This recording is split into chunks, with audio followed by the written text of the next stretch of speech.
Hey guys, tonight we slip into the scorched hush of the ancient Egyptian morning where the Nile murmurs like a secret and every breath feels thick with sand and sacred heat. Your eyes open not to gentle sunlight, but to Ra himself, already blazing overhead like he's got something to prove. The ceiling, a thatched patchwork of reeds leaking slivers of golden fire. The air smells like dust, sweat, and warm clay, and your body feels like it's already been up for hours, which in this civilization it probably has. You sit up, try to. The straw mat beneath you has molded itself to your shape overnight. Your spine protests as if it knows what's coming. Because here, comfort is for the gods, not the people. And if you thought you'd start this day with something soft like a pillow, or the luxury of shade, you're hilariously mistaken. So, before you get comfortable, take a moment to like the video and subscribe, but only if you genuinely enjoy what I do here. And let me know in the comments where you're tuning in from and what time it is for you. It's always fascinating to see who's joining us from around the world. Now dim the lights, maybe turn on a fan for that soft background hum, and let's ease into tonight's journey together. You push aside a hanging linen flap your door and immediately get hit by the raw kiss of the Egyptian sun. It's not just weather here, it's divine. A living deity named Ra who cruises across the sky each day in a golden boat. And when he shines this brightly, it's basically his cosmic way of saying, I'm watching you. Don't screw up. So you step out barefoot onto sun-warmed dirt that's already toe-scorching. You're not special for waking up early, everybody does. Sleeping in isn't a concept when your only clock is celestial and your to-do list includes don't die of dehydration. You shuffle toward the river, your only shot at water, before the heat cooks it off the surface. The Nile glitters ahead, looking deceptively gentle. But don't let the calm fool you. This river floods annually, swallowing crops, shifting homes, and sometimes dragging away livestock. Still, it's your lifeline. You kneel on the bank beside other villagers. A woman scrubs yesterday's tunic with a rock. A child tries to trap a frog. And someone to your left sneezes, prompting an older man to mutter a quick prayer against serpent spirits. Because, yes, here, even a sneeze might mean supernatural trouble. You splash your face trying to peel off the night's heat. The water smells like silt and ancient reeds. You rinse your armpits in private shame and pretend not to notice the mud now caked between your toes. That's the cleanest you'll be all day. Your skin already feels tight and hot, like a baked fig with ambition. You head back to your hut, dripping and dust-covered again by the time you arrive. It's too early for breakfast technically, but hunger doesn't care. You sit on a stone step, watching the horizon quiver. The desert heat distorts shapes, makes temples look like they're melting, and turns simple tasks into endurance trials. You chew a dried date.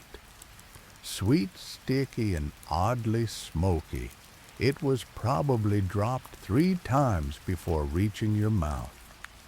Still, sugar is sugar.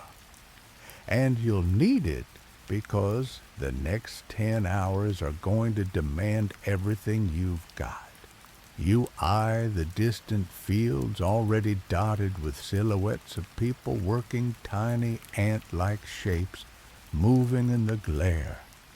Some are hauling buckets, others are swinging sickles. One guy's yelling, though no one's sure why. That might just be his default setting. Oh, and there's no coffee, no cold brew, no espresso. Your pick-me-up is the mild panic of trying not to faint while hoeing barley under a sky that wants to kill you. Breakfast. That's coming. Sort of. But if you're picturing toast or fruit, you might want to sit down and not on the stool, which has 3 legs and a suspicious wobble. Here's your first brutal truth surviving. Just one morning in ancient Egypt takes hydration, humility, and an iron stomach. You're not in a museum. You're in a society where the only thing gilded is the pharaoh's toenail, and the average person wakes up to a checklist of pain, prayer, and passive aggression from the gods. You'll get through it. Maybe. But one thing's clear already. The sun is not your friend.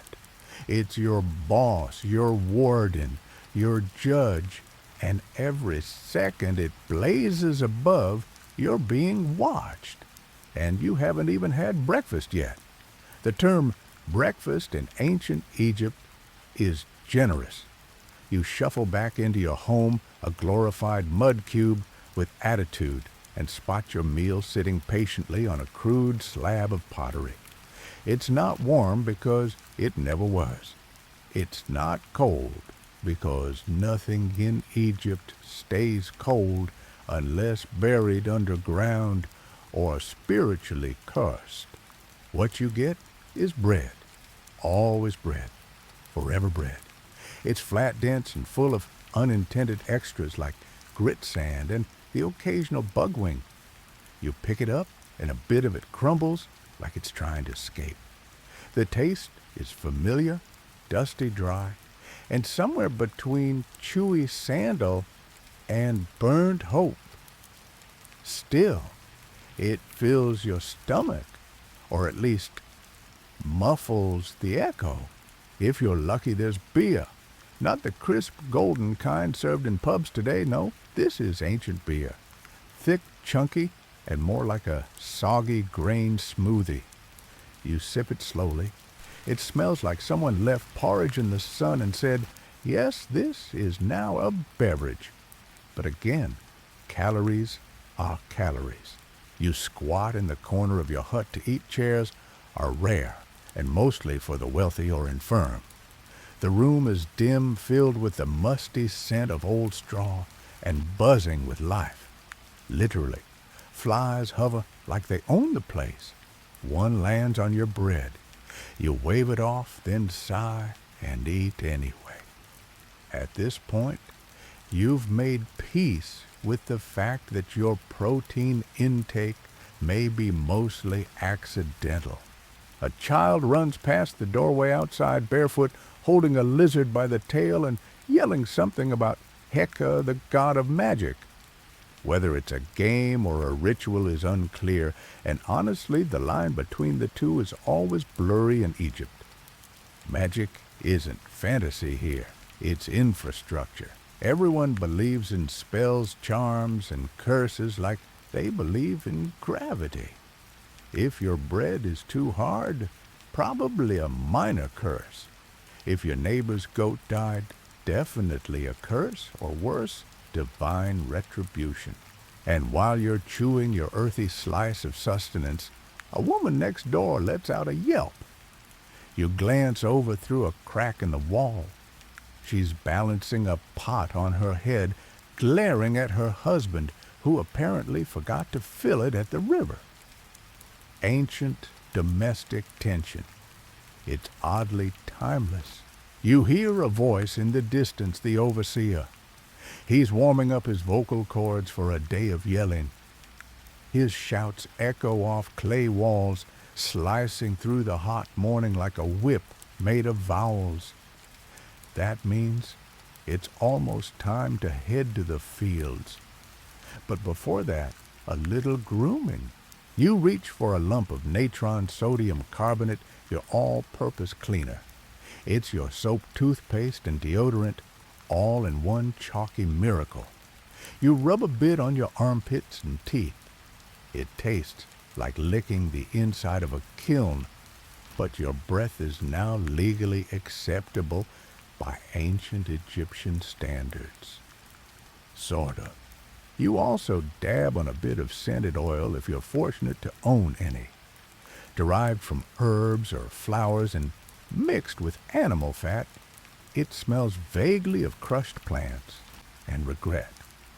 The oil serves two purposes: to smell less like the Nile's armpit and to make bugs think twice before biting you. It only works half the time, but that's still a win. And then there's the eyeliner. Yes, eyeliner. You apply kohl made from galena, a shiny black mineral, not for vanity, but for protection. It helps deflect the sun's glare and keeps away evil spirits. Two birds, one smear. You look in a cracked bronze mirror and nod. You're ready to face the fields. Or at least fake readiness until the sun breaks your spirit again. Before you leave, you check the amulet hanging by the door, a little carved scarab beetle meant to ensure safe passage, fertility, and general good vibes. You kiss your fingertips and tap the beetle. Superstition. Sure, but you've seen too many people skip their beetle tap and end up with scorpion bites or worse, bad harvests. You step outside into full daylight. The temperature has climbed and it's not even noon. The air feels like you're walking into a giant bread oven, but less pleasant. You pass neighbors who look just as sweaty, tired, and unenthusiastically alive as you. As you walk, you dodge a donkey cart, 3 chickens, and an old man mumbling to a god you've never heard of. Probably one of the minor household ones like the deity of spilled lentils or broken sandals. Egypt had hundreds of gods, and every home worshipped a different mix. You never know which one's in charge of your luck today. And there it is again, that pesky historical fact pressing on your modern mind. The ancient Egyptian day began early and hit hard. Labor heat, superstition, and survival interwove in a tight knot that didn't allow slack. You didn't just live in Egypt, you endured it. Your feet are already starting to blister, your stomach's mildly turning from the beer-bread combo. And you're not even at the field yet. But don't worry, it gets worse. You reach the fields just as the sun tightens its grip, spreading across the sky like a burning blanket. The horizon shimmers like it's made of liquid metal, and every breath feels like sipping soup through your nose. Welcome to the heart of ancient Egyptian labor farming, where romantic visions of Nile-fed abundance give way to the sharp reality of calloused hands and a back that screams louder than the overseer. The land looks soft and forgiving from a distance, but up close it's a thick paste of black silt and sun-baked clay. Your feet sink with each step. By the time you reach your station, essentially a patch of stubborn earth, you're already wet with sweat and coated in a fine layer of river mud and insect legs. You pick up a wooden hoe, worn smooth by generations of misery, and get to work. The job breaking apart clumps of soil and pulling weeds before planting barley. There are no tractors, of course, no irrigation pipes or shade, just your body a stick and the crushing sense that Ra himself might be using you as a cosmic joke. You're not alone. All around you, people bend and move in an exhausted rhythm. Children carry water jars too big for their frames. Older workers hum under their breath, half lullaby, half complaint. A woman nearby yells at a man to stop stealing her seed barley. He denies it badly. She calls on the gods to blind him. He laughs and spits into the dirt. It's basically ancient HR. Suddenly, a shadow moves across the ground. You look up expecting a cloud, but it's a vulture. Just one. Circling lazily, not exactly a mood booster. You focus back on the soil. The more you work, the more you realize your muscles have stopped asking why and simply accept this as their fate. You dig, pull, scatter, repeat. Dirt cakes under your nails and sweat drips from your chin into the soil like a sad libation. Fun fringe fact, farmers in ancient Egypt were technically employed by the state. The land belonged to the pharaoh, and you worked it in exchange for not being cast into the desert. Payment came in the form of grain or housing, or on a good year, a goose. But mostly, your reward was not dying. And yet, here's the thing. This system, as brutal as it seems, kept civilization running. Barley became beer and bread, the staples of Egyptian life. The crops fed priests, soldiers, artisans, even the pharaoh himself. Without you and 1,000 more like you, everything would crumble. Literally. The pyramids don't build themselves, and the priests sure aren't picking weeds. Still, there's a catch: taxes. You owe a portion of your harvest to the temple and the crown, not cash grain. And if your crop fails, too bad. The tax still applies. You'll just owe from the next one or the next lifetime if you believe in reincarnation accounting. Historians still argue whether Egyptian farmers were respected civil workers or glorified slaves. The truth is murky. Some had rights and land of their own.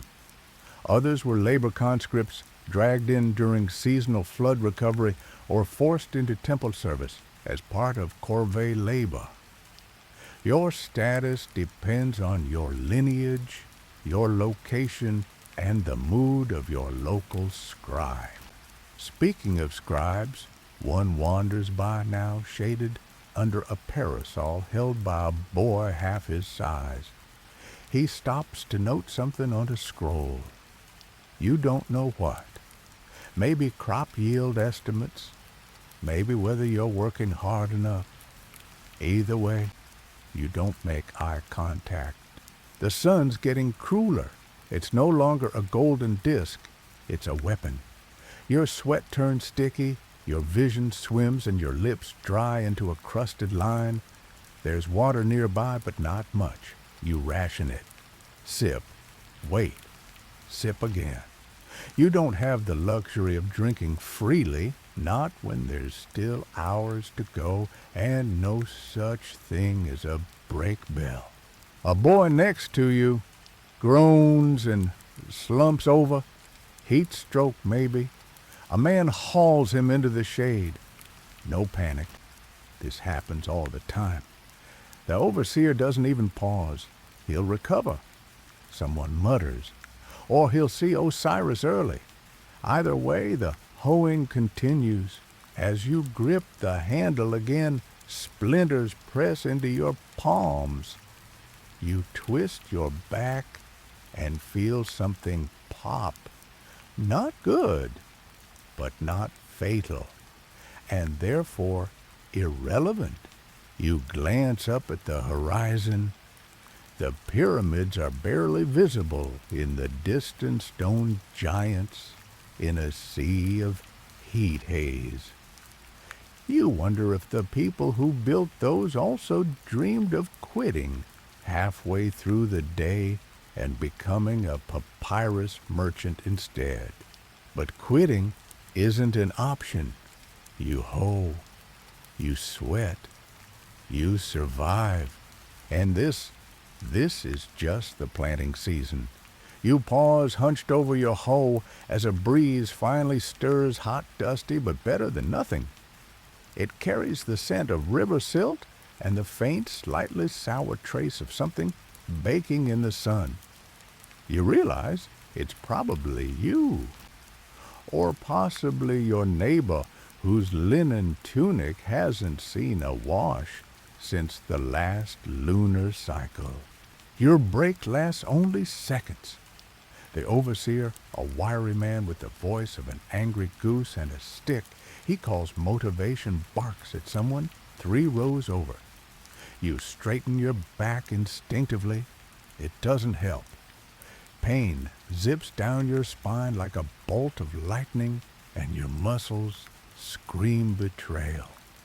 You've only been working a couple of hours, and already your body is one complaint away from staging a rebellion. And now, just as you think it can't get worse, it does. A shadow falls across your field again. You brace for another vulture, but instead it's something much heavier, the foreman from the temple construction site.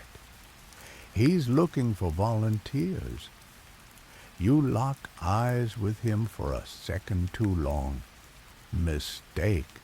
Next thing you know, you're drafted, pulled from the field to help with stone hauling at the temple site.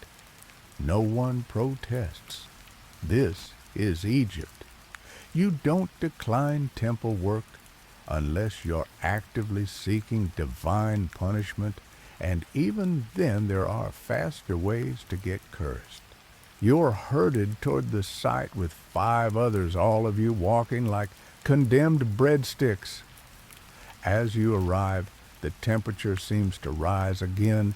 Stones absorb and radiate the sun's fury like they have a grudge against life. The half-constructed structure looms above its skeletal frame of limestone blocks, glowing white-hot. Priests chant somewhere in the distance a reminder that this isn't just construction, it's cosmic architecture.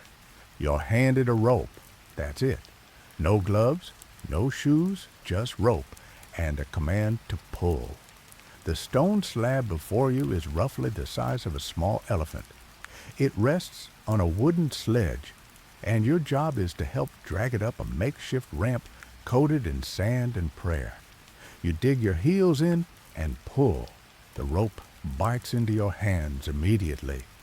Your feet slide. Your muscles scream anew.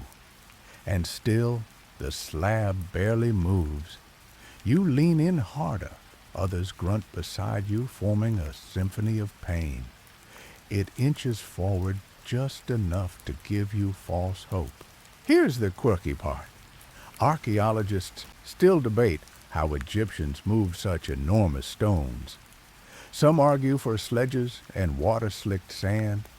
Others believe in elaborate pulley systems or massive labor forces rotating in shifts. And a few fringe theorists still hold out hope for alien assistance because apparently the idea of thousands of exhausted humans isn't dramatic enough. But you know the truth. It's muscle sweat and the unrelenting certainty that you will be punished by a whip or God or social shame if you fail. That's motivation enough.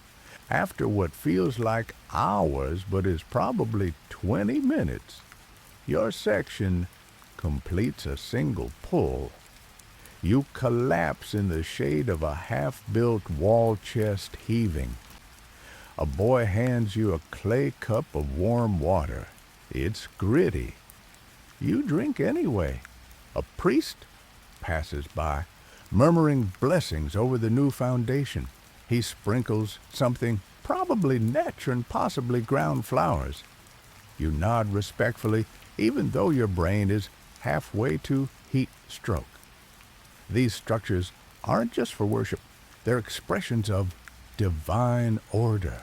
Every measurement aligns with the stars, every stone placed with intention. You're not just hauling rock, you're anchoring eternity. Still, your hands bleed, your skin blisters, and there's a guy next to you who clearly hasn't blinked in an hour. You don't ask questions. You just pray your part of the ramp doesn't collapse before sunset. Historians still argue, your thoughts echo, whether this temple labor was forced or seen as a sacred duty. You're here now, so it doesn't really matter. You just hope it earns you a little divine favor. Maybe Ra will ease up on tomorrow's sun. A horn sounds. Mercifully, it's the call for midday rest, not because they care about your well-being, but because no one can lift a stone when they're unconscious. You're herded to a shaded overhang with a few palm mats and a communal water jar. You flop down like a sack of onions. Your legs twitch involuntarily. Your hands throb. Your stomach growls. It's time for the least glamorous lunch you'll ever eat. But hey, you're not dead yet. And in ancient Egypt, that's practically a win. The communal rest area is a mess of bodies, sweaty, sunburned, and sprawled like dropped dolls. No one speaks. Even the flies are too hot to buzz with conviction. You lie there, limbs heavy and skin sticky, watching dust drift lazily in the air, lit gold by the midday sun, bleeding through the palm fronds above. Lunch arrives, and it's as majestic as you expect, which is to say, not at all. A woman, likely a cook for the workers, ladles a grayish paste onto flatbread and moves on. You stare at it for a second, unsure whether it's food or punishment. The bread is stale, the paste is lentil mush, and the flavor is somewhere between slightly burnt and unexpectedly sour. But it's calories, and your body is running on fumes. You chew slowly. Each bite is a gritty experience with little stones crunching between your teeth, souvenirs from the grinding process. Quern stones used to grind flour shed tiny rock particles into the meal, turning ancient Egyptian bread into one of the most effective dental erosion tools in history. Archaeologists have even found skeletons with teeth worn down to the gums, all thanks to breakfast. You look around. Others are eating the same meal, hunched over their slabs of bread like prisoners on a lunch break from cosmic judgment. One man dunks his into beer to soften it.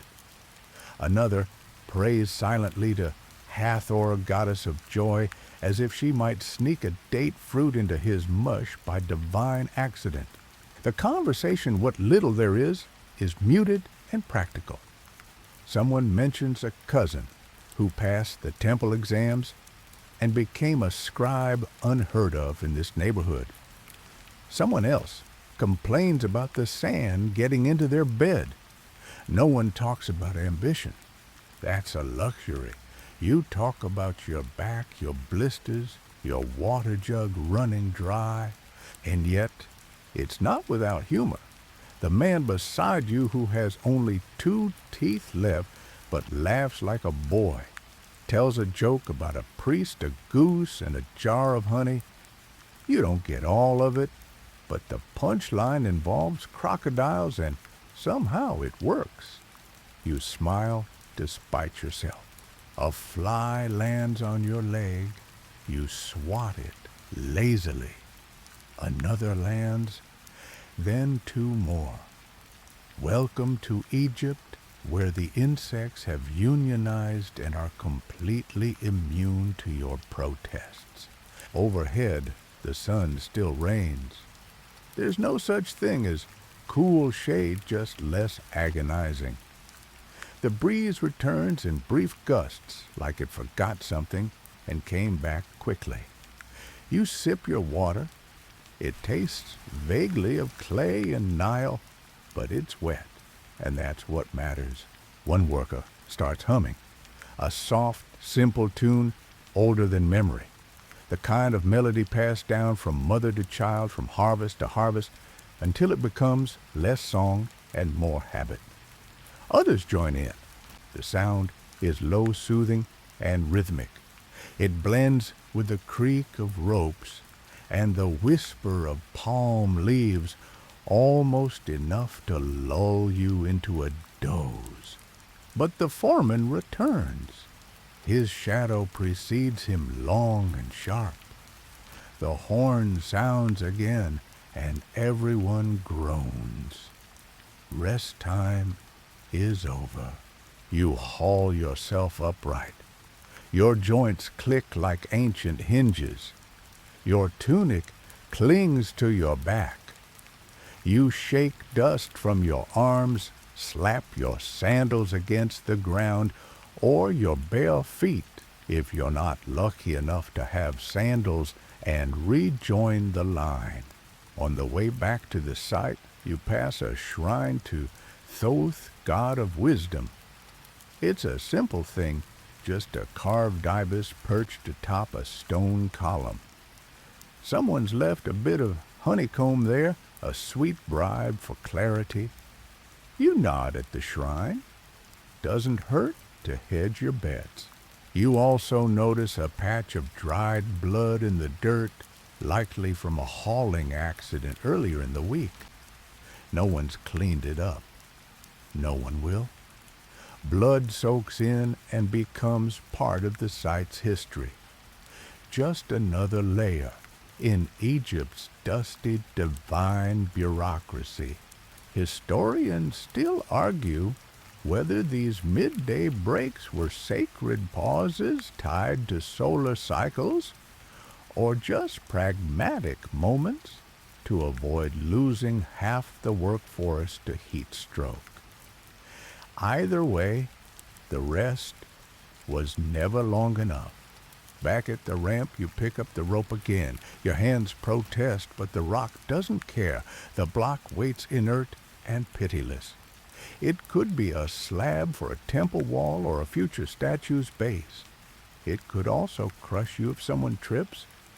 But you pull anyway, because the sun is watching, the gods are watching, the foreman is definitely watching.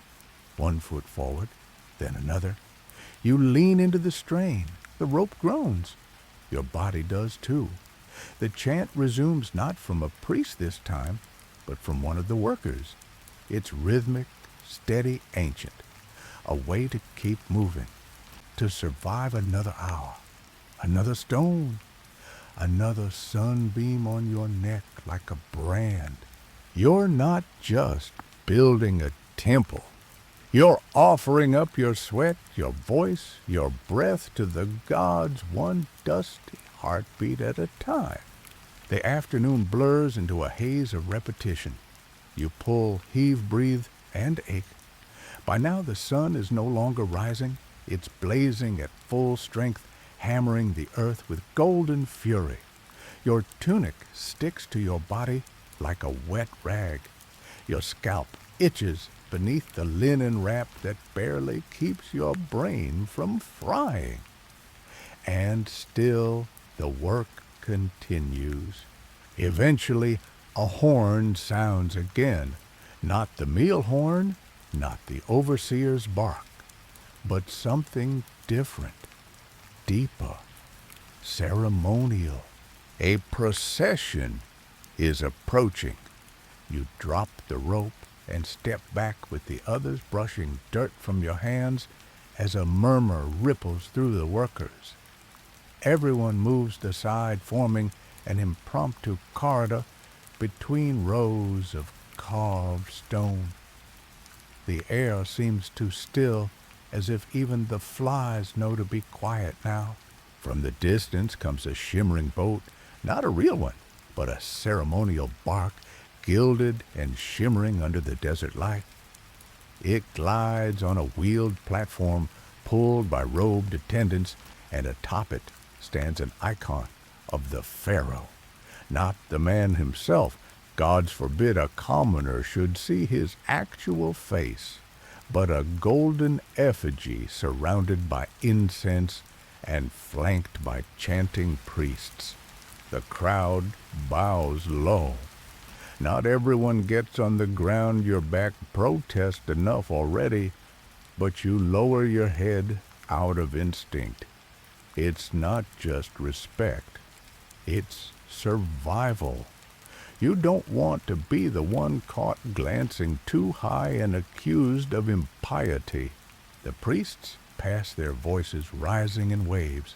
Sistrums rattle, flutes trill, someone burns myrrh, and the scent cuts through the usual cocktail of sweat and dust like divine perfume. For a moment, everything feels otherworldly, like you've slipped sideways into myth. You're not a worker anymore. You're a participant in Egypt's grand spiritual theater. Then it's gone. The bark disappears around the far corner of the temple walls. The priests vanish. The incense fades, and the magic breaks like a bubble, but something lingers. You remember the figure on the bark, gold and unblinking, painted with that familiar, otherworldly expression. You've seen it before on statues, on coins, even molded into bread loaves offered during festivals. The pharaoh isn't a king, he's a living god. The Nesubite, the he of the sedge and bee, ruler of Upper and Lower Egypt, intermediary between mortal and divine. And yet, you'll never meet him. You might never even see his true face. If you're a commoner, this golden puppet is as close as you'll ever get. Your job is to serve, to obey, and occasionally to cheer when told. You carry his grain, bake his bread, build his temples, and chant his name during the flood festivals. And yet, you don't resent him. Not really. The pharaoh isn't a man, not anymore. He's a concept, an institution, a guarantee that if the crops grow and the Nile floods and the sun rises again tomorrow, it's because he's doing his job, or because the gods haven't gotten bored yet.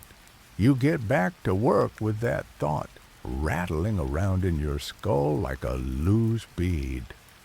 The stone moves easier this time, or maybe you're just numb. Either way, the afternoon stretches onward, and the shadows finally begin to lengthen. The temperature drops just enough to notice. Not cool, never cool, but less like your bones are being roasted from the inside. Your arms ache, your feet throb, but you keep going, because that's what everyone does. Back at your hut hours later, you finally sit down, or rather, you collapse. Your body folds in on itself like a poorly constructed reed basket. The walls of your home glow amber with the setting sun, and for the first time in hours, you let yourself breathe. You glance at the doorway. There's no door, just a cloth panel, but it flutters softly in the breeze, catching the last light. Through the gap, you can see a sliver of the Nile turning pink in the dusk. And you wonder briefly what the Pharaoh is doing right now. Sitting on a golden throne, being fed figs by perfumed servants, listening to musicians while being fanned with ostrich feathers. Maybe, but you'll never know. Historians still argue whether pharaohs ruled with divine wisdom or simply maintained the illusion of it. Some say they were deeply involved in statecraft. Others insist they delegated everything to viziers and advisors while focusing on rituals and appearances. All you know is this: he's far away, and you're here, covered in sand, bleeding from your knuckles, and clinging to the single hope that maybe tomorrow's stone will be smaller, but probably not. The desert night falls fast. One minute, the sun is licking the rooftops with its final orange flare, and the next, darkness pours in like ink. But darkness doesn't mean relief, not entirely. The heat lingers trapped in mud brick walls and dry ground. You lie on your mat, sore-coated in dust, your limbs pulsing with the memory of hauling stone. There's no pillow, no fan, no gentle hum of machines to lull you. Just the buzz of insects, the soft shuffle of someone sweeping outside, and the occasional bleat of a goat that sounds way too close to your windowless wall. You try to sleep, but your mind is still racing jittery from the day's work, half dreaming already.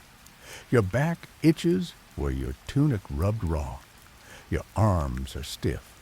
You roll onto your side, then back, then side again.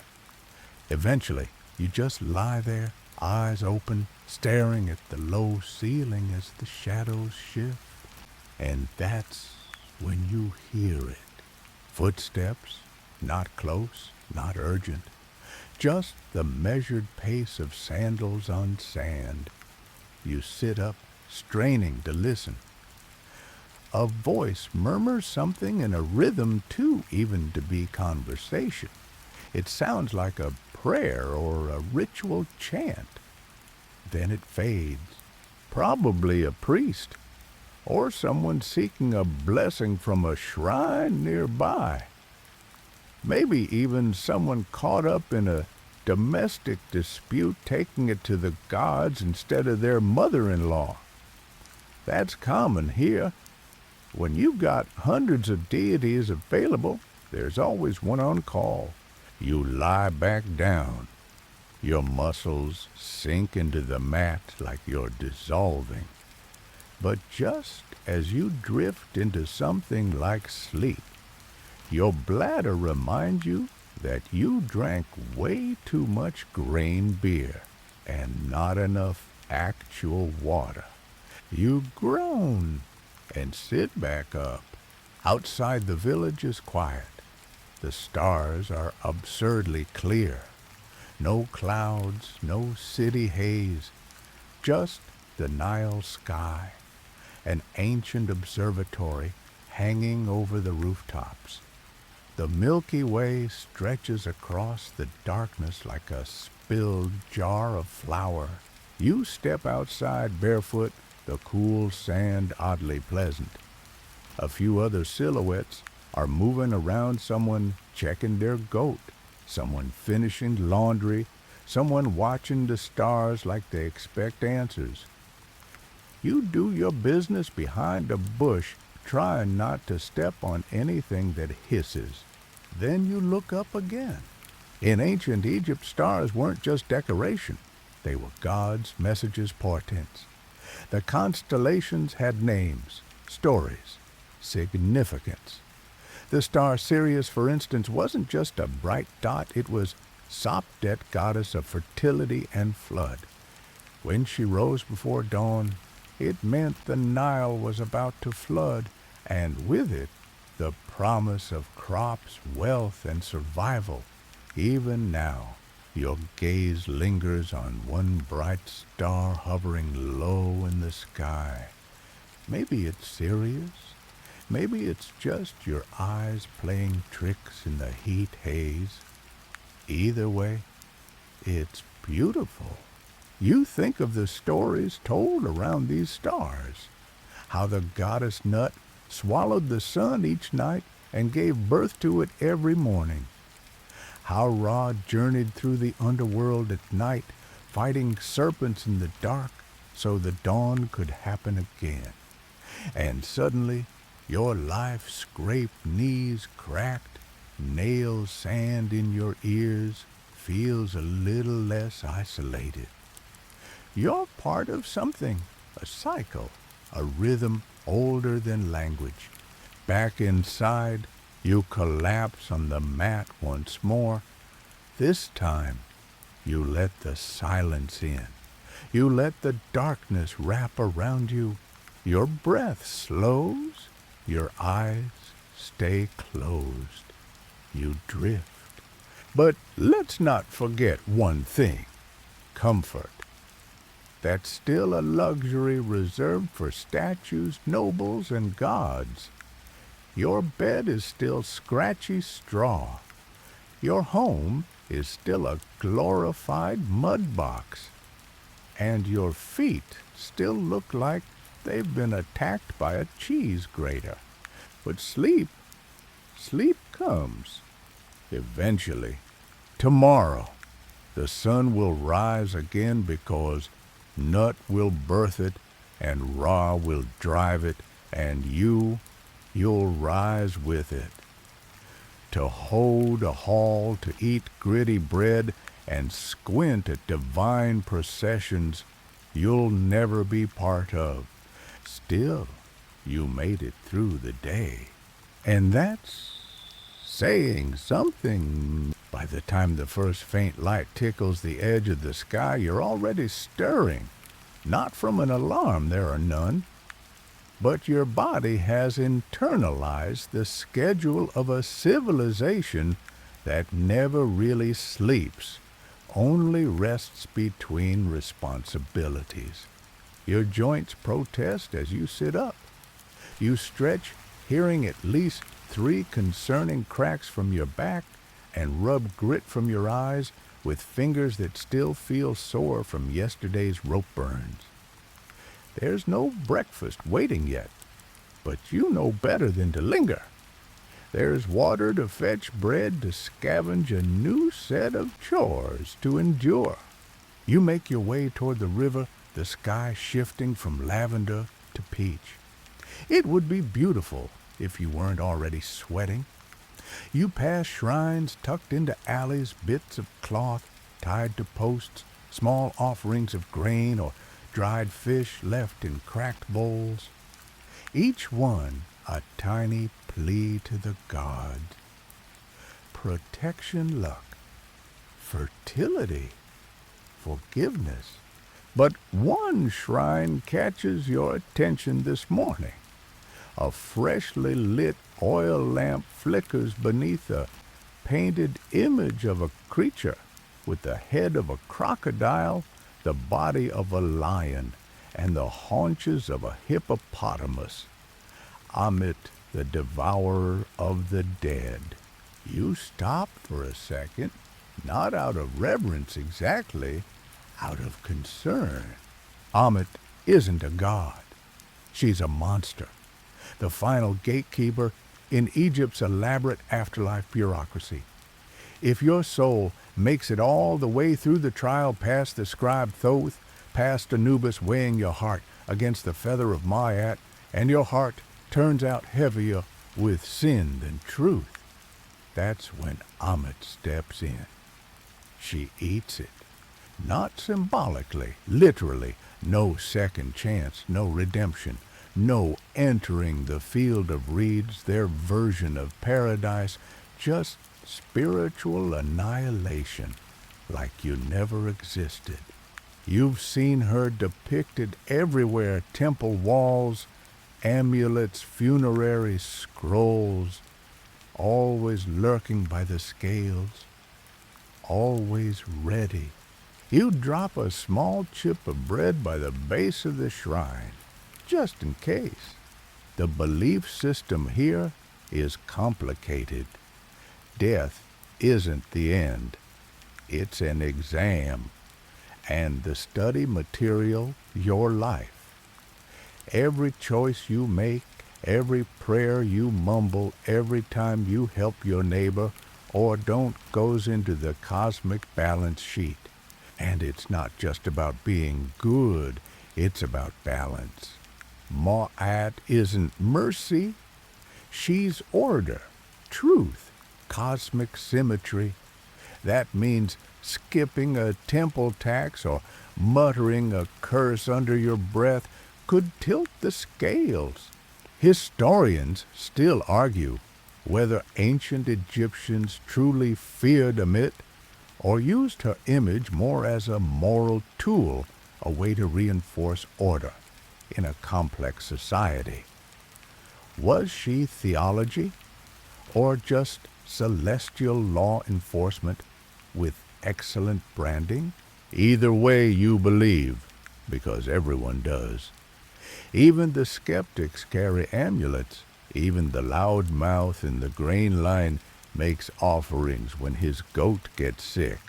At the river, you wash your face and scoop water into a clay jar. The sun hasn't yet climbed high, and for a brief moment the air feels merciful. Birds call from the papyrus reeds.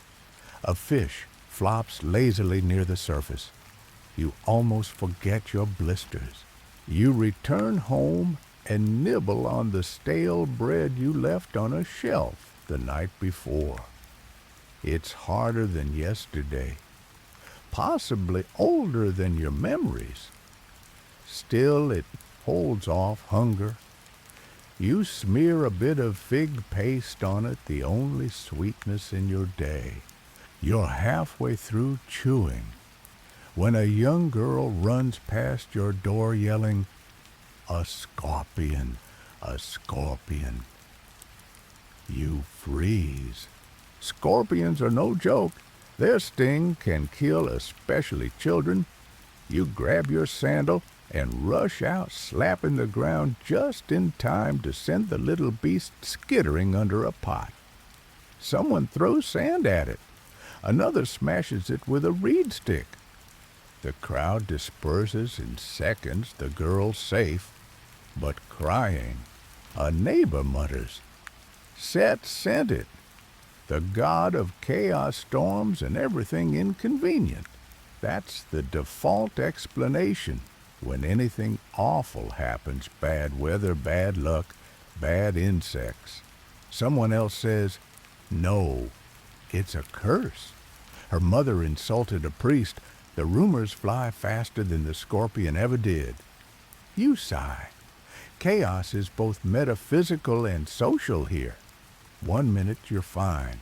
The next, you're cursed because your cousin's friend's aunt forgot to burn incense. And just like that, you're reminded how fragile the line is between surviving and slipping. Because in Egypt, danger doesn't only come from heat stroke or starvation. It comes from the invisible, from gods with complex moods, from monsters who wait at the end of your life to see if you measured up. But hey, at least you made it through one more sunrise. You sidestepped chaos. You avoided divine punishment. You dodged a scorpion. You even remembered to honor Amit just in case. Now, time to get back to work, because those bricks aren't going to haul themselves. By mid-morning, you're back at the work site, balancing a stack of bricks on your shoulder that would make modern safety inspectors weep into their clipboards.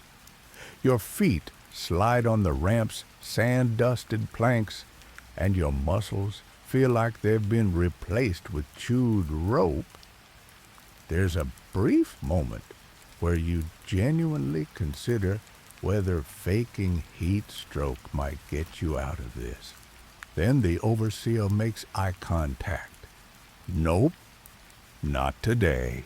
You grunt and keep climbing one foot in front of the other until the bricks are stacked with the others.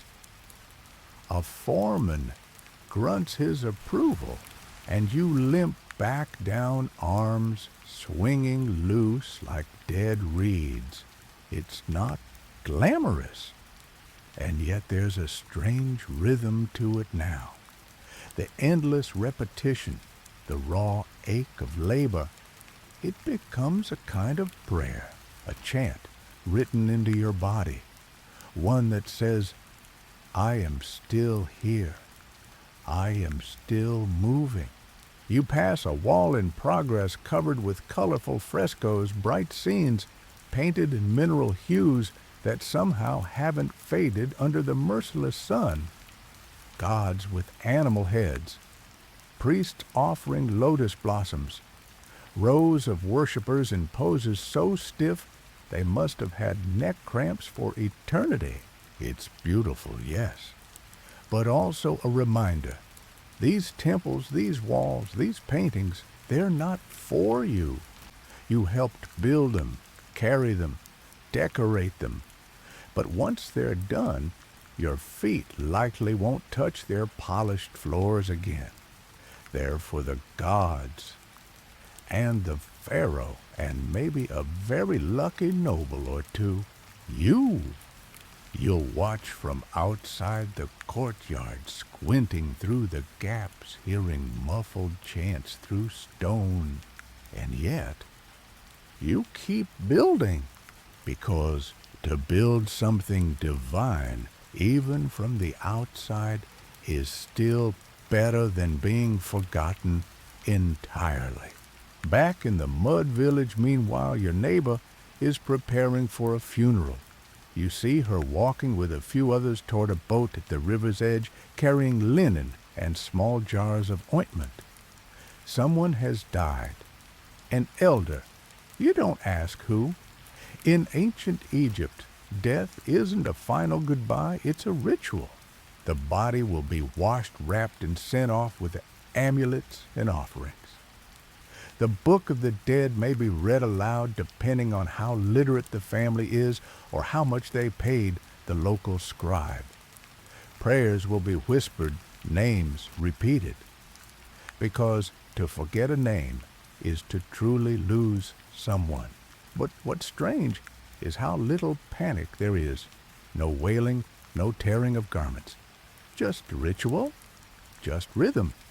The same way you pull rope or plant seeds, they perform funerary rites.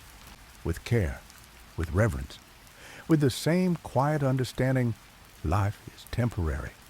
Order is not. That's the comfort of it, strangely.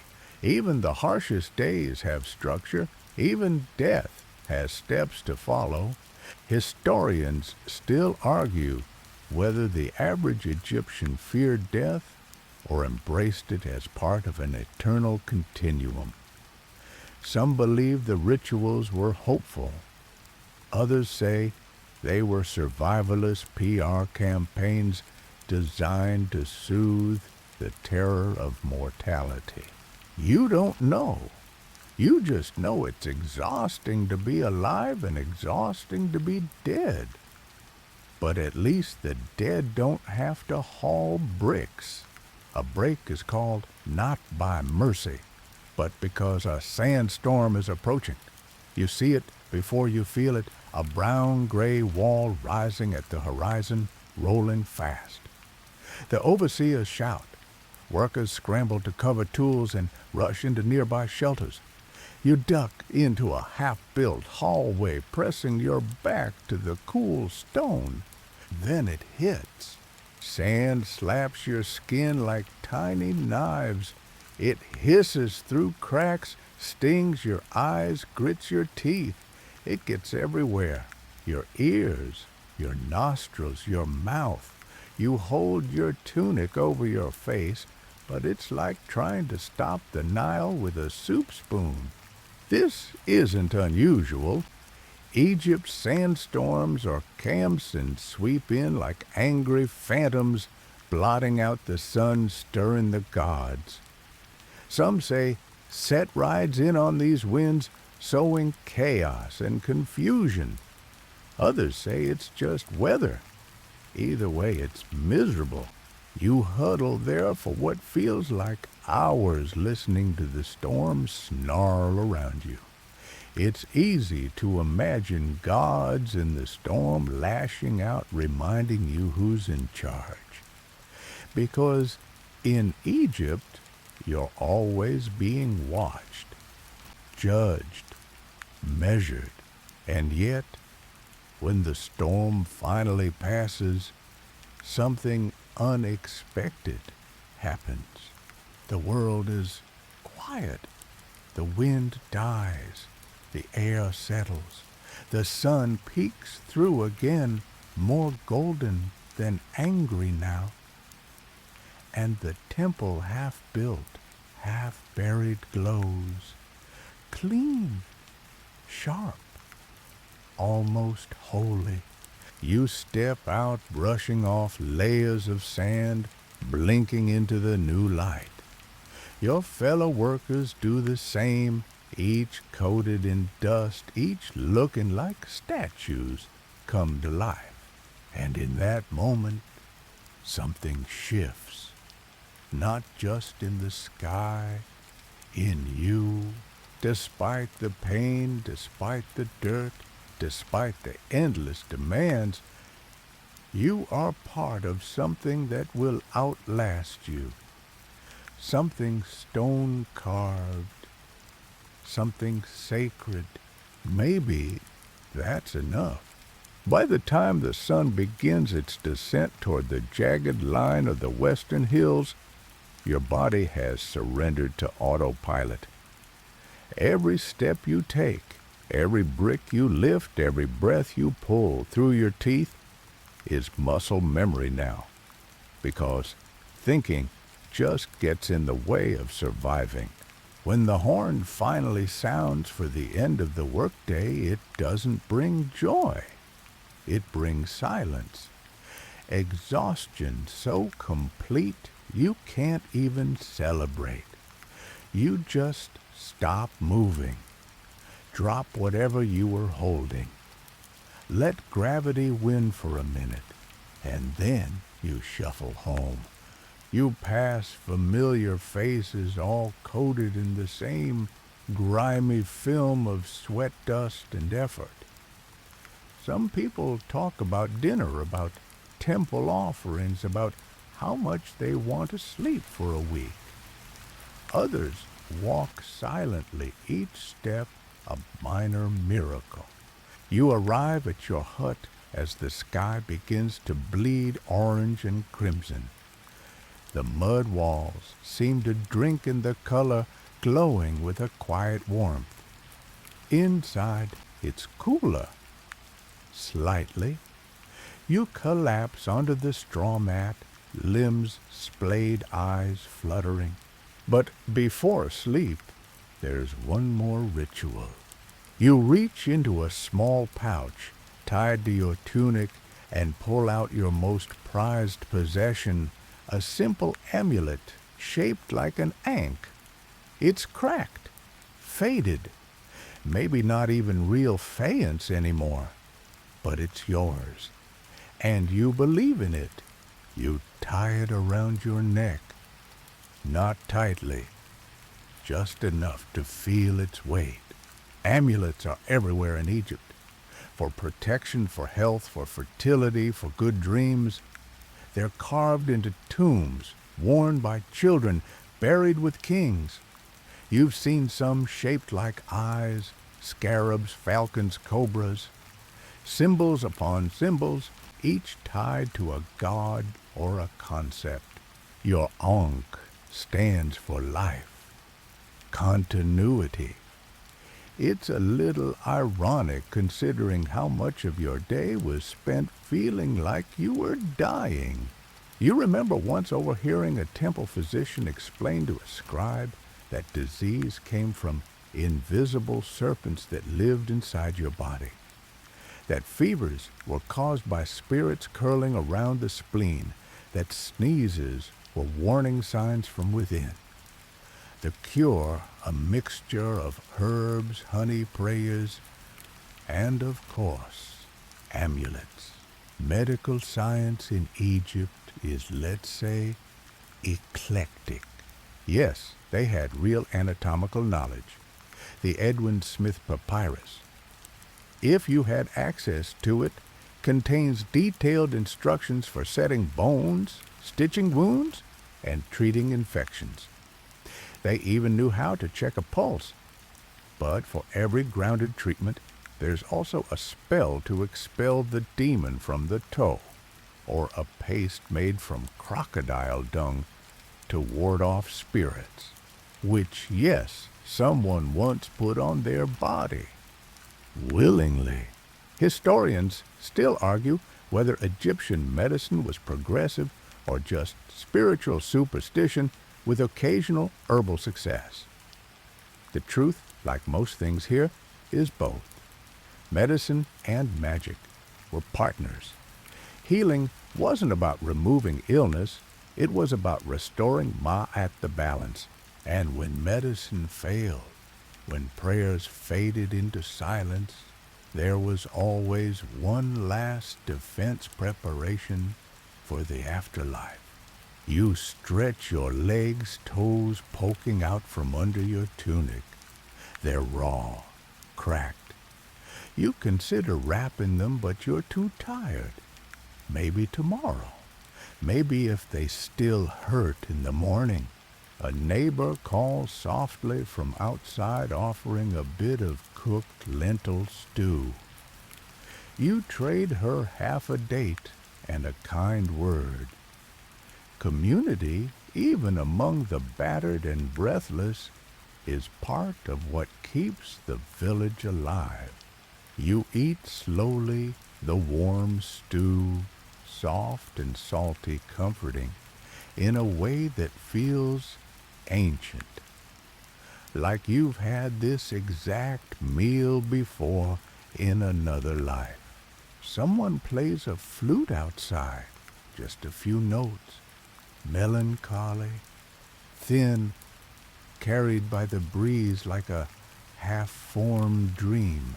You lie back, hands behind your head, and stare at the reed ceiling again.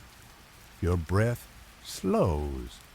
The pain settles into dull warmth, and the amulet on your chest rises and falls with each breath, a gentle reminder that you're still here, still alive, still moving through this strange, punishing, sacred life. Your mind drifts. You dream of cool water, of bread without grit, of a bed that doesn't poke back. You dream of gods with kind eyes, of fields with soft grass, of temples where you walk in not as a worker, but as a welcome guest. Maybe it's just fantasy. Maybe it's prophecy. Either way, it feels balanced. And for tonight, that's enough. The morning air is thick, not just with heat, but with the weight of another day. You wake to the distant lowing of cattle and the unmistakable squabble of two neighbors arguing over a chicken that's clearly not worth the drama. Still, drama is free, and people here love a good moral squabble over poultry. You stretch and feel that familiar ache echo through your limbs. It's not as sharp as yesterday, more of a dull companion now. You pull on your linen tunic, stiff from yesterday's sweat, and glance at your toes. Yep, still a disaster. You step outside, and your feet are immediately coated in a thin film of powdery sand. The village hums to life around you.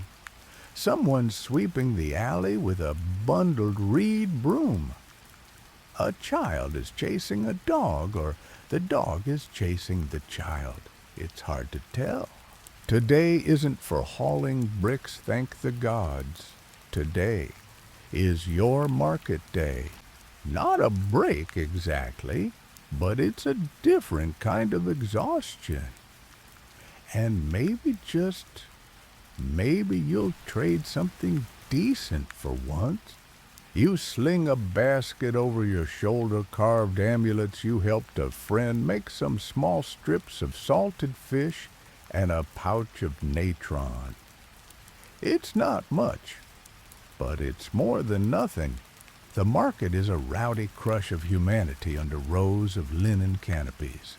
Flies hover like miniature vultures, and the air smells like sweat herbs and fish that's seen better days. Merchants shout over each other, offering everything from live geese to clay figurines to beer, thick enough to spread on bread. You pass by a woman selling wigs.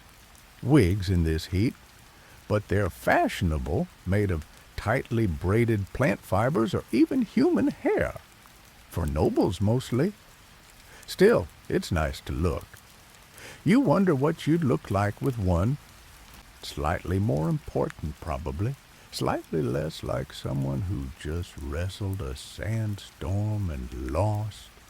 You pause at a stall where a man sells coal.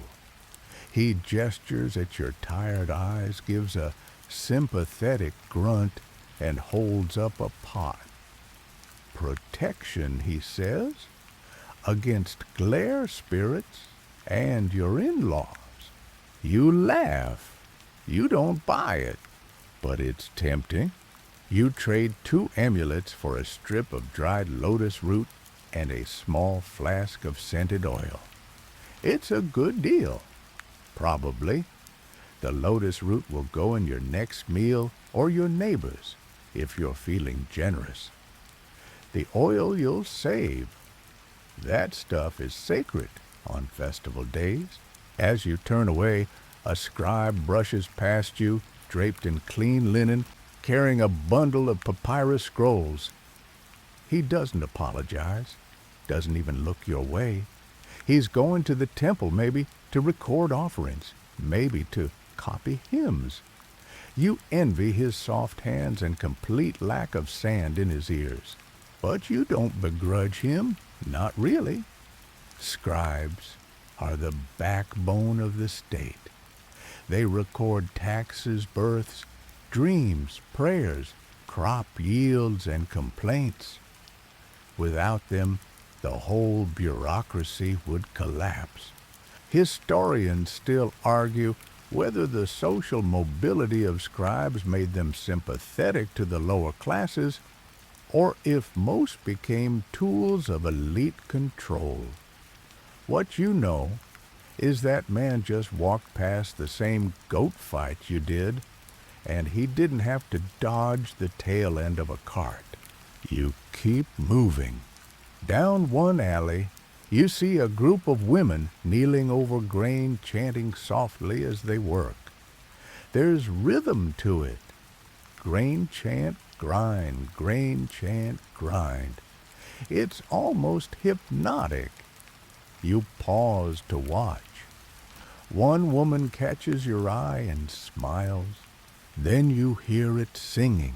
From the other end of the market, a procession begins. Musicians walk ahead playing sistrums and flutes. Behind them, dancers move in step arms, lifted hips, swaying bodies, dressed in sheer linen and looped jewelry. And at the center, carried on a small platform, is a statue of Hathor, goddess of joy, music, motherhood, and thank Ra festivals. It's not a major event, just a local celebration, maybe a blessing for harvest or childbirth. But for a moment, the heat feels softer, the sky brighter. You feel your heart lift even if your shoulders are still sore. Someone hands you a fig. You nod your thanks and bite into it. It's warm, juicy, almost floral. A small luxury in a world of sameness. The music fades as the procession continues past you heading toward the riverbank. The dancers laugh, their voices light. The joy is real, not pretend, not ritual. Real. You walk home slowly after that. Basket lighter, heart strangely lighter too. When you reach your hut, the sun is already starting to dip. You sit just outside your doorway, legs stretched, watching the shadows creep over the village. Kids play with carved toys. A man sharpens a copper blade on a stone. Someone sings about a crocodile who fell in love with the moon. Your neighbor sits beside you, offering a bit of dried fig. You accept. Neither of you speaks for a long time. The sun sinks, the air cools, and you think, for all its brutal sun-cracked earth and endless labor, maybe Egypt isn't just a place you survive. Maybe on days like this, it's a place you live. Night settles across the village with a kind of dusty grace. The stars begin to reappear slowly at first, like cautious onlookers returning after a long blazing day. You stretch your legs still seated outside your hut and breathe in the rarest of Egyptian luxuries, air that doesn't feel like it's trying to cook you alive. Inside your home dinner is as humble as ever, more lentil mash, a hard-boiled quail egg, if you're lucky, and bread that could also serve as a weapon. You chew slowly, carefully, picking out the occasional bit of grit. Some nights, you wonder how much of your own tooth enamel is now part of your meal. You wipe your hands on your tunic and lie back on your straw mat, staring up at the flickering shadows cast by your oil lamp. Your muscles protest the sudden stillness as if movement is now their default state. You breathe through the stiffness and let your mind wander. Today wasn't the worst day. That's something. No injuries, no bad omens, no divine reprimands in the form of scorpions or food shortages. You watched a festival procession, ate a fig made a trade that didn't leave you regretting it immediately. In ancient Egypt, that's the equivalent of winning the lottery. But of course, the lottery here comes with strings. You glance toward the corner where your tools rest, hoe, basket, and old rope frayed from temple work. They wait patiently, like the gods, like the desert, always there. You remember your childhood vaguely, playing by the river, learning to swim by sinking first, laughing at dung beetles and pretending to be a crocodile. Then suddenly, you were 13 and working. That's how it goes here. Childhood is a blink. One moment, you're splashing in the shallows. The next, you're paying grain tax and trying to survive on watery beer and bread so coarse it could qualify as gravel. In ancient Egypt, you grow up fast, or you don't grow up at all. You recall stories the elders told of people who lived past 40, legendary figures, almost mythical. In truth, most people here don't make it past their mid-30s. If you do, it's because the gods like you. or you're too stubborn to die. Historians still debate the average life expectancy in ancient Egypt. Some argue for mid-30s due to disease, injury, and malnutrition. Others say those numbers are skewed by high infant mortality, and that surviving into your 50s was more common than we think. You don't have the luxury of data.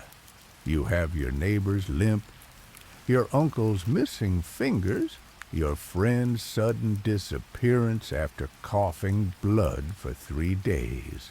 Still, for all its brutality, life isn't joyless. You hear laughter. You smell stew simmering 3 huts down.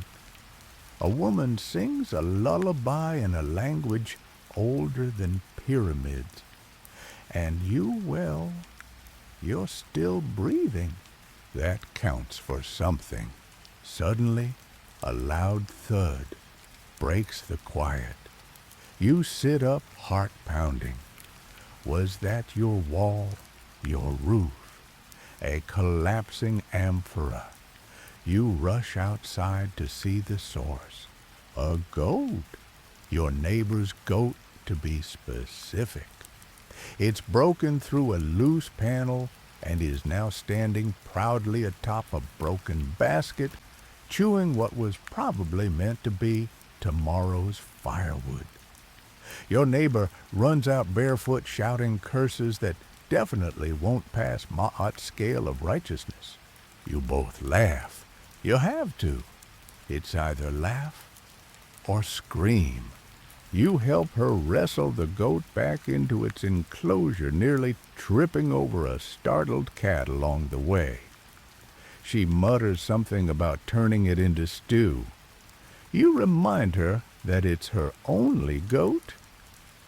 She sighs.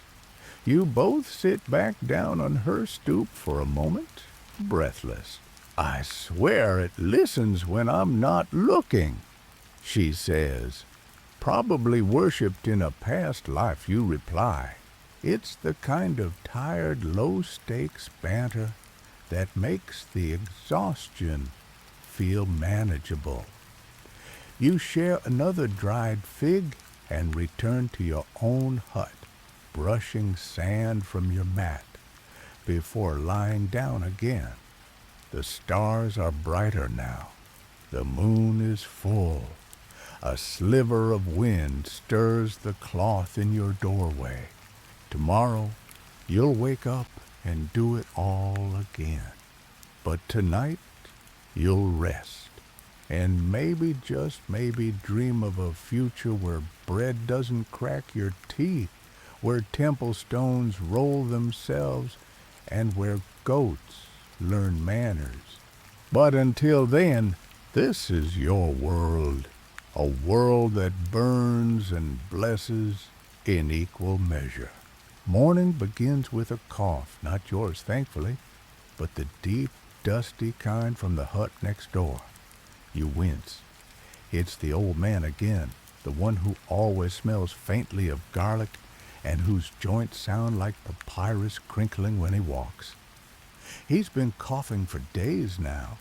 No one says it, but everyone's thinking it. You sit up slowly. Everything creaks.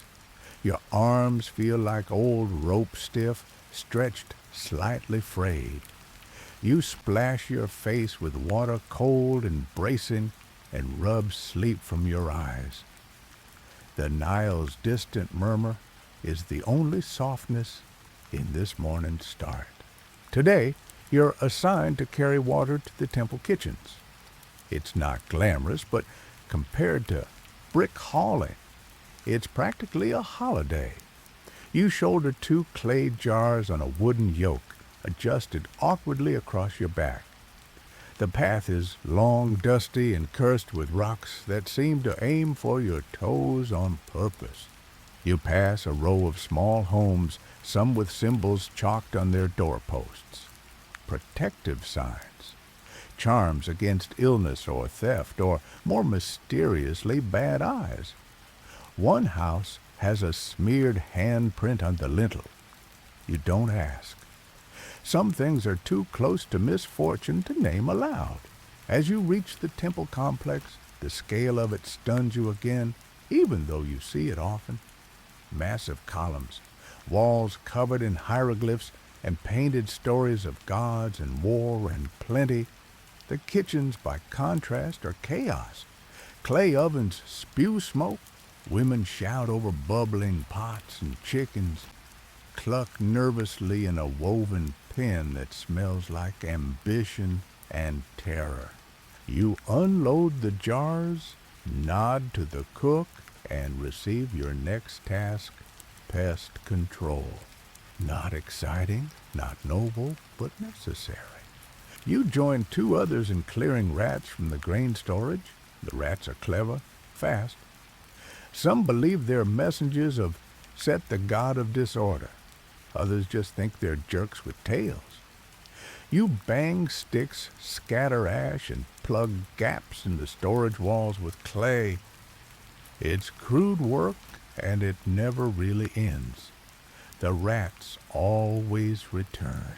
Still, it reminds you everything here is about balance. The grain is sacred. It feeds the priests, the workers, the orphans at the temple orphan house. If the rats win, everyone loses.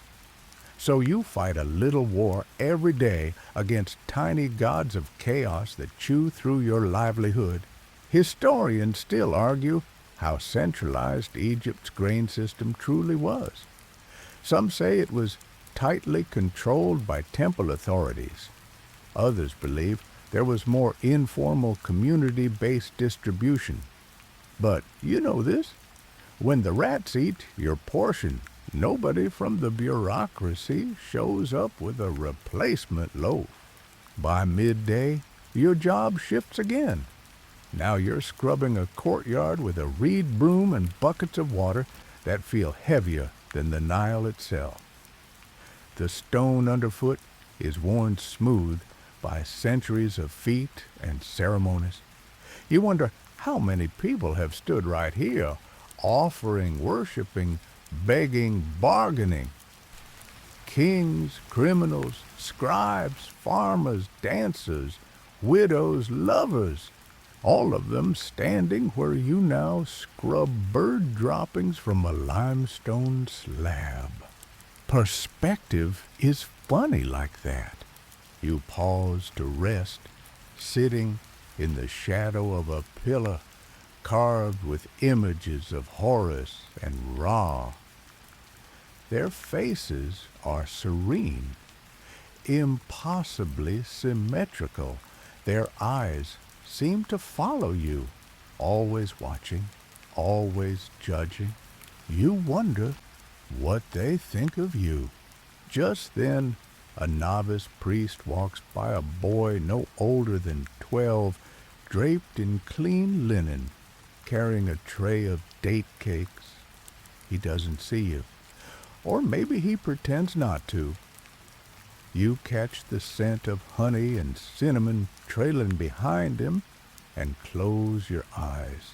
One day, maybe you'll taste something sweet without having to trade half your monthly rations. Later, you're sent to sweep out the scribe's chamber.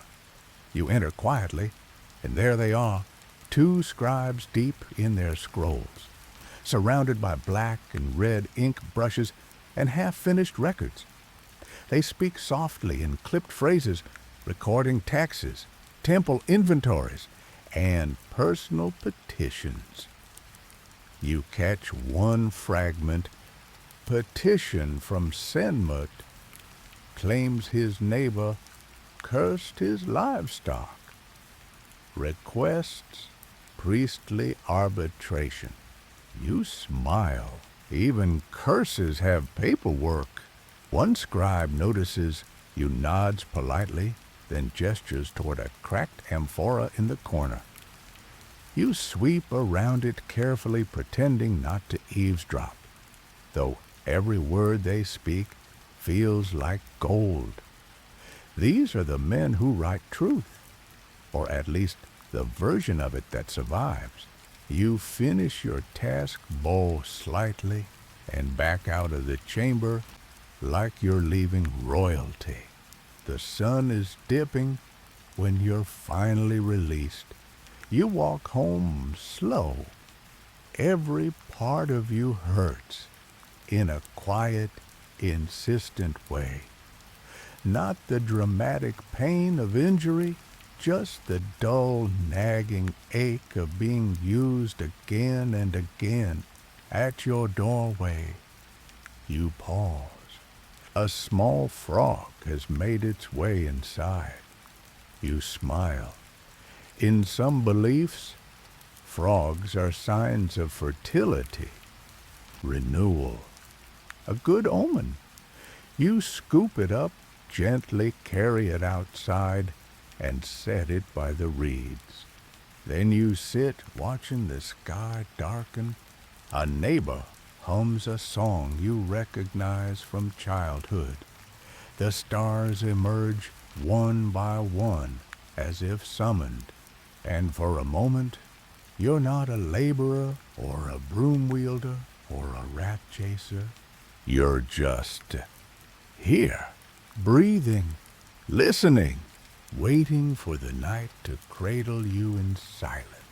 Sleep doesn't come easily tonight. Maybe it's the heat trapped in the walls radiating back like a grudge. Maybe it's the sore patch between your shoulders that refuses to loosen. Or maybe it's the quiet so complete that your thoughts suddenly have too much space to echo. You lie on your straw mat, blinking up at the low ceiling, thinking about the frog from earlier, wondering if it really meant anything, wondering if anything does, or if assigning meaning to frogs and feathers and bread that doesn't break your teeth is just a way to survive the monotony of being mortal. Eventually, you drift off, and when you wake, it's to the first light spilling across the threshold and the sharp scent of smoke from a nearby cook fire. A soft clatter outside tells you someone's already dropped a pot, cursed loudly, and moved on. You rise slow and careful. Your knees crack like dry papyrus. You splash your face pull on the same tunic, slightly stiffer than yesterday, and tie the belt at your waist like you're suiting up for battle. Because, in a way, you are. Today is a linen washing day. You bundle up the household's linen, 2 tunics, 1 headcloth, and a scrap used for anything from drying hands to shooing flies, and walk the short path toward the river. The Nile glistens in the early light, deceptively peaceful. Its surface is still reflecting the sky like a sheet of polished stone. You nod to others already there, each with their own laundry bundles. No one talks much. It's too early for gossip, too early for complaints. The silence is communal, sacred. You wade in knee-deep, the mud squelching between your toes. You crouch, soaking the tunics, then begin to beat them against a flat stone. Thump, thump, thump. The rhythm is oddly satisfying, a reminder that even drudgery has its music. The water is cold, but not biting, refreshing. You splash some on your chest, rinse your neck, and scrub at a mark on the shoulder of your tunic that might be either soot or fish paste. It's hard to tell. It doesn't come out either way. You glance around.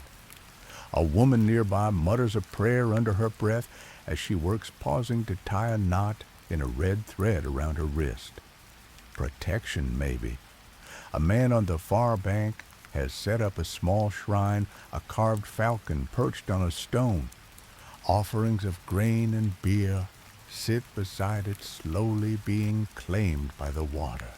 Egypt isn't just temples and tombs. Every riverbank is a chapel. Every hearth is a holy place. Even washing clothes becomes a spiritual task when the gods are always watching. You lay the linen out on nearby bushes to dry, weighed down with stones to keep them from blowing away. The heat will have them crisp in under an hour. Historians still argue whether cleanliness in ancient Egypt was truly about hygiene or more about spiritual order. Some point to the elaborate bathing rituals of priests who washed 4 times a day as evidence of obsessive purity. Others say it was just a practical response to heat sweat and bugs. You think it's both.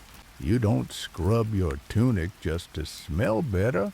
You do it because clean linen makes you feel like yourself again, like you still have some control over the day, even if everything else is chaos. With your chores done, you sit at the edge of the water, soaking your feet and letting the silence soak into you.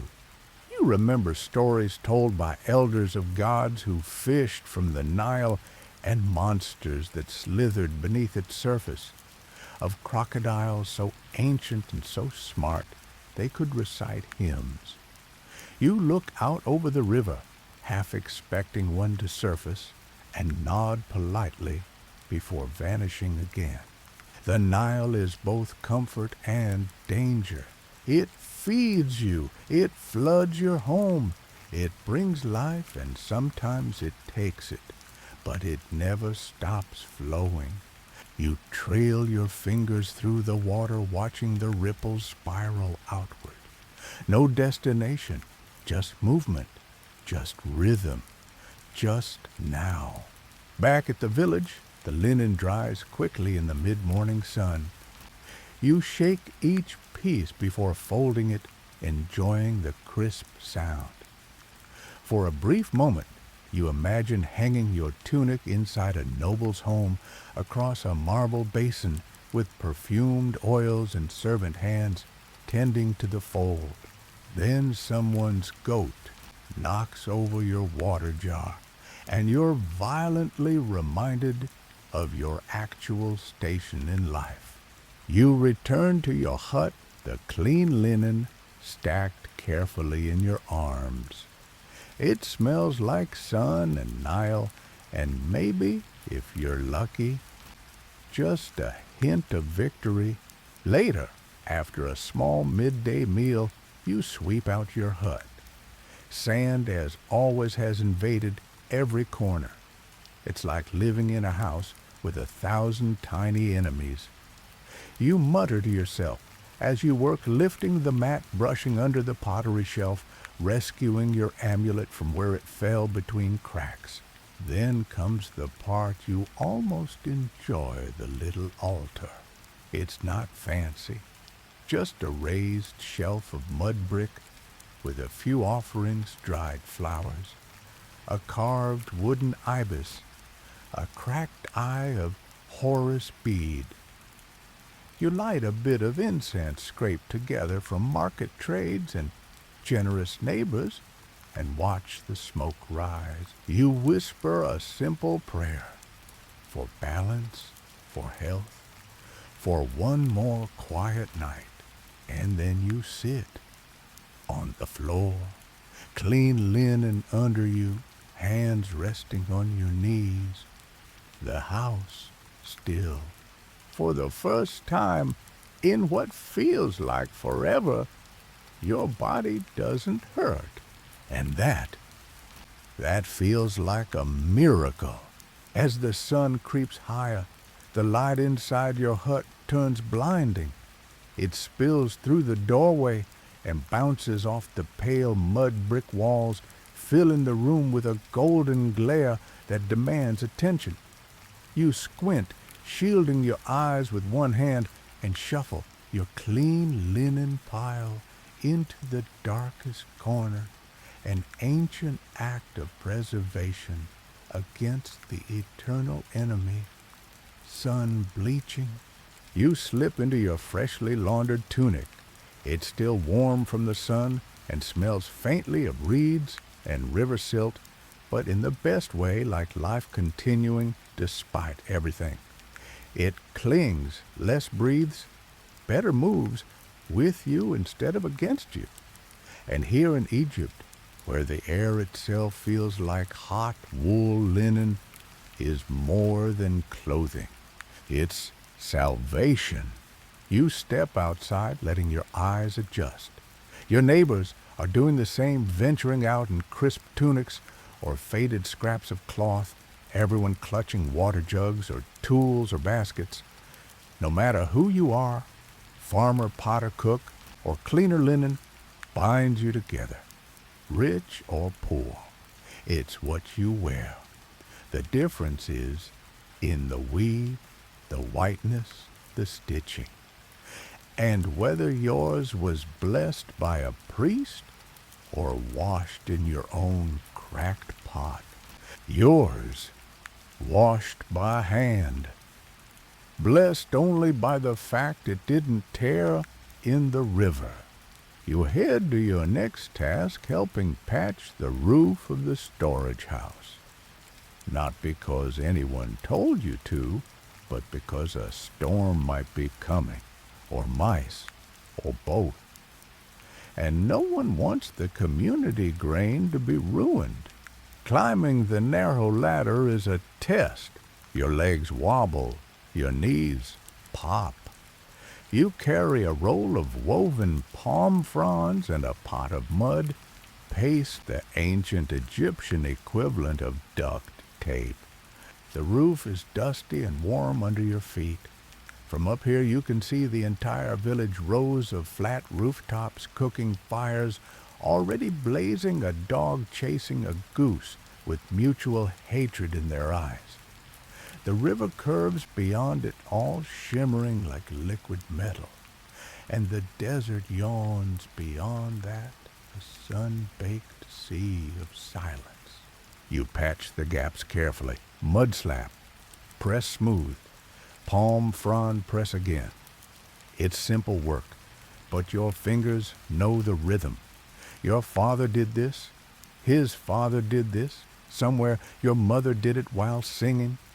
You try to remember the tune, but all that comes is the sound of the wind tugging your tunic. A child calls from below, asks if you've seen his clay doll. You point to the edge of the roof. He cheers, retrieves it, and vanishes with a triumphant squeal. You smile, shaking your head. Half an hour later, your work is done. You climb down aching but satisfied. Not every task ends with a finished product, but a roof. That's proof you were useful today. You stop at a neighbor's home to check on the old man with the cough. He's lying on a mat, bundled in linen, eyes closed. His daughter thanks you for the dried lotus root. She boils it in a little beer and says it helps him sleep. You nod, say nothing, but you leave a sliver of your own food behind when she's not looking. On the way home, you hear talk of a temple feast coming soon. Maybe a minor festival. Maybe a thank you to the gods for the harvest. You know what that means? Fresh bread beer, maybe figs, and if you're extremely lucky, roasted goose. A dream meal. You also know it means extra work, clearing paths, carrying benches, maybe fetching water for the priests. But it's worth it, for once the temple's abundance spills out into your world, historians still argue whether temple feasts were genuinely for the people or mostly PR for the gods and elite. Either way, you don't care. You remember the last feast.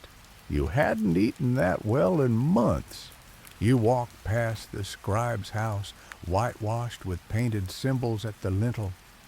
The door is ajar, and you catch a glimpse of papyrus stacked high like firewood. The scent of ink and old parchment hits you. There's power in that smell, the power to be remembered. You think of your own legacy. You'll leave no scrolls behind, no tomb with painted walls, just a worn-out mat, a few stories, maybe a child or two with your laugh. That's the kind of immortality you get here. Quiet, earthbound. Back at your hut, the sun now slants low. The evening arrives not with coolness, but with a dulling of the burn. You sit outside again, arms wrapped loosely around your knees.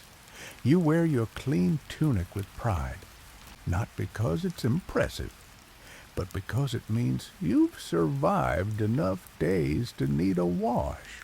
And here, in this old land of sun and stone and prayers half whispered into the wind, that's what counts. You don't rise like the Pharaoh. You don't write the stars like the priests, but you endure. And in Egypt, endurance is divinity. Night in the village doesn't arrive all at once. It softens its way in like a breath held too long, finally let go. You sit outside your hut, the ground cooling beneath you as neighbors murmur their final thoughts of the day. The smoke from the cooking fires has thinned, replaced by the scent of river breeze and warm clay. You chew on a leftover scrap of bread, still gritty, still dense, but comforting in its predictability. Crickets begin their chorus, joined by the soft clang of a distant cowbell and the occasional shuffle of sandals on packed dirt.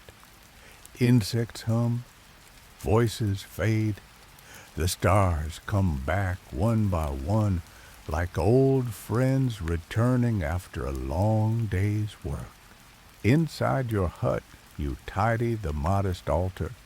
You set the small scarab figure upright, realign the tiny jar of dried myrrh, and whisper a short blessing, not for anything specific, just for general survival. It's a habit now, like sweeping, like breathing. Then a sound, sharp, quick, rustling. You freeze. Another noise, a scrape of pottery, a soft clatter. You stand slowly, heart already racing in the quiet. You peer through the curtain and spot movement, just a blur at first. Then a shape, a figure cloaked and low to the ground, darting past your doorway and toward the back path that leads toward the temple grounds. You hesitate for a second, then you follow. Your feet make almost no sound. The sand is soft here, the path worn smooth by generations of priests and villagers alike. You stay to the shadows, ducking behind a storage shed, peeking around the edge, and then you see it. Not one person. Two. A pair of men crouched beside the outer wall of the temple granary. One holds a chisel, the other a sack. You watch in stunned silence as they pry open the edge of a sealed storage jar, spilling out grain like gold dust into the bag. Thieves. Temple thieves. It doesn't seem real at first. The temple isn't just sacred, it's watched. guarded by both humans and gods if the elders are to be believed. Stealing from it isn't just a crime, it's an insult to Mayat, to the very principle of truth and order. It's, well, suicidal. And yet here they are. You could call out, shout, raise the alarm, but your voice doesn't come. You watch instead, hidden and breathless, as they gather what they can and vanish into the darkness like a desert wind. You don't sleep well that night. You lie on your mat, staring at the ceiling, listening to every breeze and creak and footstep. You keep thinking about the way the chisel gleamed, the way the sack bulged, the speed, the silence, the absolute certainty of their act. In the morning, everything feels the same, but you know better. You move through the motions, washing your face, chewing stale bread, checking your tools, but the air feels different, heavier. The gods you think must surely have noticed. Then word spreads. Whispers at first carried in baskets of herbs and bundles of reeds someone stole from the temple. Food, they say. Just grain, just barley. But that doesn't soften the offense. You listen quietly as people debate what it means. Must have been starving, someone says. Desperate. Or stupid, another mutters. You know how the priests punish thieves. There's no trial for temple theft. No appeals. You violate the divine storehouse, and you violate the gods themselves. Rumor says the last thief was bound and left in the desert, or cursed, or both. But here's the thing. Part of you understands. You've seen families survive on the edge of starvation. Children's bellies swollen not from food, but from hunger. You've seen mothers chew food just to spit it into their babies' mouths because their bodies had nothing left. You've seen the temple granaries sealed and full, while your neighbor boils river weeds and prays it tastes like soup. Historians still argue whether the temple surplus was fairly distributed to the poor or hoarded for the priestly elite. The records show generosity disbursements during famine relief in times of drought. But records, you know, are written by men in clean linen, not by the ones hauling the grain. That afternoon you carry water jugs past the temple gates. The guards stand stiffer than usual. The priests wear grimmer expressions. You bow, avoid their eyes, and keep moving. Inside, everything's quiet, too quiet. The kind of silence that presses on your ears. That makes you want to tiptoe in open air. You return home slowly, carefully. That night, you sit outside again, your body tired, your mind heavy. You watch the stars emerge, and you think about Mahat, not just as a goddess, but as an idea. Balance, order, justice. But balance, you realize, doesn't always mean fairness. Sometimes it just means keeping the illusion that everything is in its right place, even if someone has to starve in the shadows to keep it that way. You sigh, and you offer your usual prayer. But this time, you include the ones who took the grain, not because you condone it, but because in some quiet corner of your soul you understand why they did. Dawn breaks quietly, almost respectfully, as if even the sun knows the village feels uneasy. You rise body stiff and step outside into a morning not quite ready to begin. The light is softer today, filtered through a high haze, and the bird song is thin, hesitant. People speak in whispers, not because they've been told to, but because the air carries the weight of something unresolved.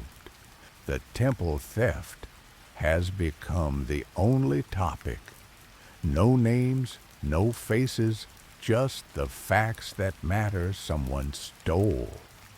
Someone took what belonged to the gods, and someone soon will pay.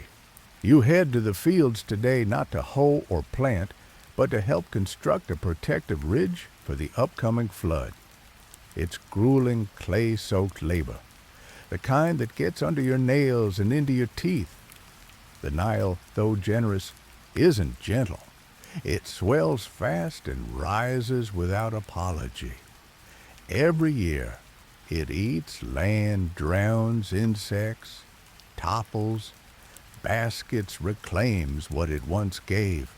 You spend the morning stacking sun-dried bricks, lining the ridge with reeds, and packing mud between the gaps. Your muscles ache, your arms drip with sweat, and your feet feel like they've aged 5 years in an hour. Still, the work distracts you, keeps your hands busy, keeps your mind from wandering to what justice might look like for last night's invisible culprits. A boy nearby sings softly as he works a lullaby oddly, probably the only song he knows. His hands are blistered, his tunic hangs crooked, but he keeps stacking bricks with stubborn rhythm, and when he finishes, he offers you a smile so wide it feels like it doesn't belong in a place this dusty. You smile back, just for a second, then go back to smoothing clay. By midday, the sun breaks through the haze. The heat intensifies. Someone faints. Water is passed. Muttered blessings follow. The overseer doesn't even scold, too tired perhaps, or too focused on his own rising sense of dread. When the horn sounds, you eat beside a shady acacia tree, chewing your bread slowly. Today, it's drier than usual. The lentil paste smells off. You eat anyway, and then the news spreads. They've found the thieves. A hush falls over the group, like a lid slamming shut. No details yet, just that they were caught with temple grain in their homes. You freeze mid-bite. Your mind leaps back to the shadowed figures, the quick rustle in the dark, the sacks spilling barley like gilt across stone. You don't know their names, but you remember their movement. Someone says they'll be brought before the priests at dusk, that the ritual of judgment will be performed, that a public act will be made because Ma'at demands not just balance, but example. You feel sick.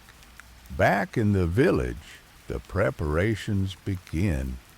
A space cleared, incense burned, ropes gathered not for theatrics, but for actual restraint. People gather without being asked, some with curiosity, others with fear, some just with the hollow habit of showing up when the gods require a spectacle. You're among them, pressed near the back. You see the two men now kneeling, hands bound, faces downcast. They don't cry. They don't beg.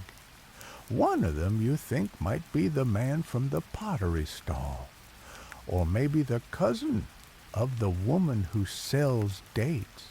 A priest steps forward. He recites the charges in a voice trained for echo grain stolen seals, broken the balance disturbed. He invokes Ma'at, and the crowd echoes her name. And then he turns, reaches into a bowl, and lifts a small stone figure, a scale symbolic. He sets it on a raised platform beside a feather. He speaks of hearts, of truth, of the test every soul must pass after death. But here today, judgment will not wait for the afterlife. A scribe reads the final verdict: exile. Not death, not mutilation, but banishment. Gasps ripple through the crowd, not from pity but confusion. Rarely are thieves spared. Maybe the gods intervened. Maybe the priests did. Or maybe they understood something too. The two men are hauled to their feet. Their names are now whispered everywhere. They are marked, cut off, never to return. You don't cheer. You don't speak. You just stand feeling the sun press down on your neck like a hand. That night, the village returns to normal outwardly. But something has shifted. You sit by your doorway again, staring at your altar, watching the flame of the oil lamp flicker, and you wonder, how thin is the line between justice and survival? You think of Ma'at's feather, of the scale, and you can't help but ask, would your own heart pass that test? Not because you've stolen, but because deep down you understand what would drive someone to do so. And maybe, just maybe, you would have done the same. The days that follow unfold like pressed papyrus, flat-ordered and deceptively calm. The theft fades from conversation pushed aside by more immediate concerns. The rising river, a batch of spoiled fish, a young girl who fell from a date palm and sprained her ankle. Life doesn't pause for reflection, not here. It marches forward grain by grain, ritual by ritual. You return to your usual tasks. Today, hauling clay from the riverbank. The clay is for the brickmakers who supply both the temple and the homes that line the village like sun-baked bones. You scoop it into baskets with a wooden paddle thigh-deep in sludge that squelches and sucks like a living thing. The sun isn't as cruel today. There's a light breeze. You can almost imagine comfort as you haul the heavy basket to shore and dump it into a growing mound. Your hands are raw. Your lower back hums with quiet rebellion, but the rhythm is almost soothing. Scoop, haul, dump, repeat. A simple cycle, predictable, honest. As you work, your thoughts wander to the men who were exiled, to their families, to whether they survived the desert beyond the cultivated land. You doubt it. Egypt may be the gift of the Nile, but the Nile doesn't gift anything to those cast beyond its banks.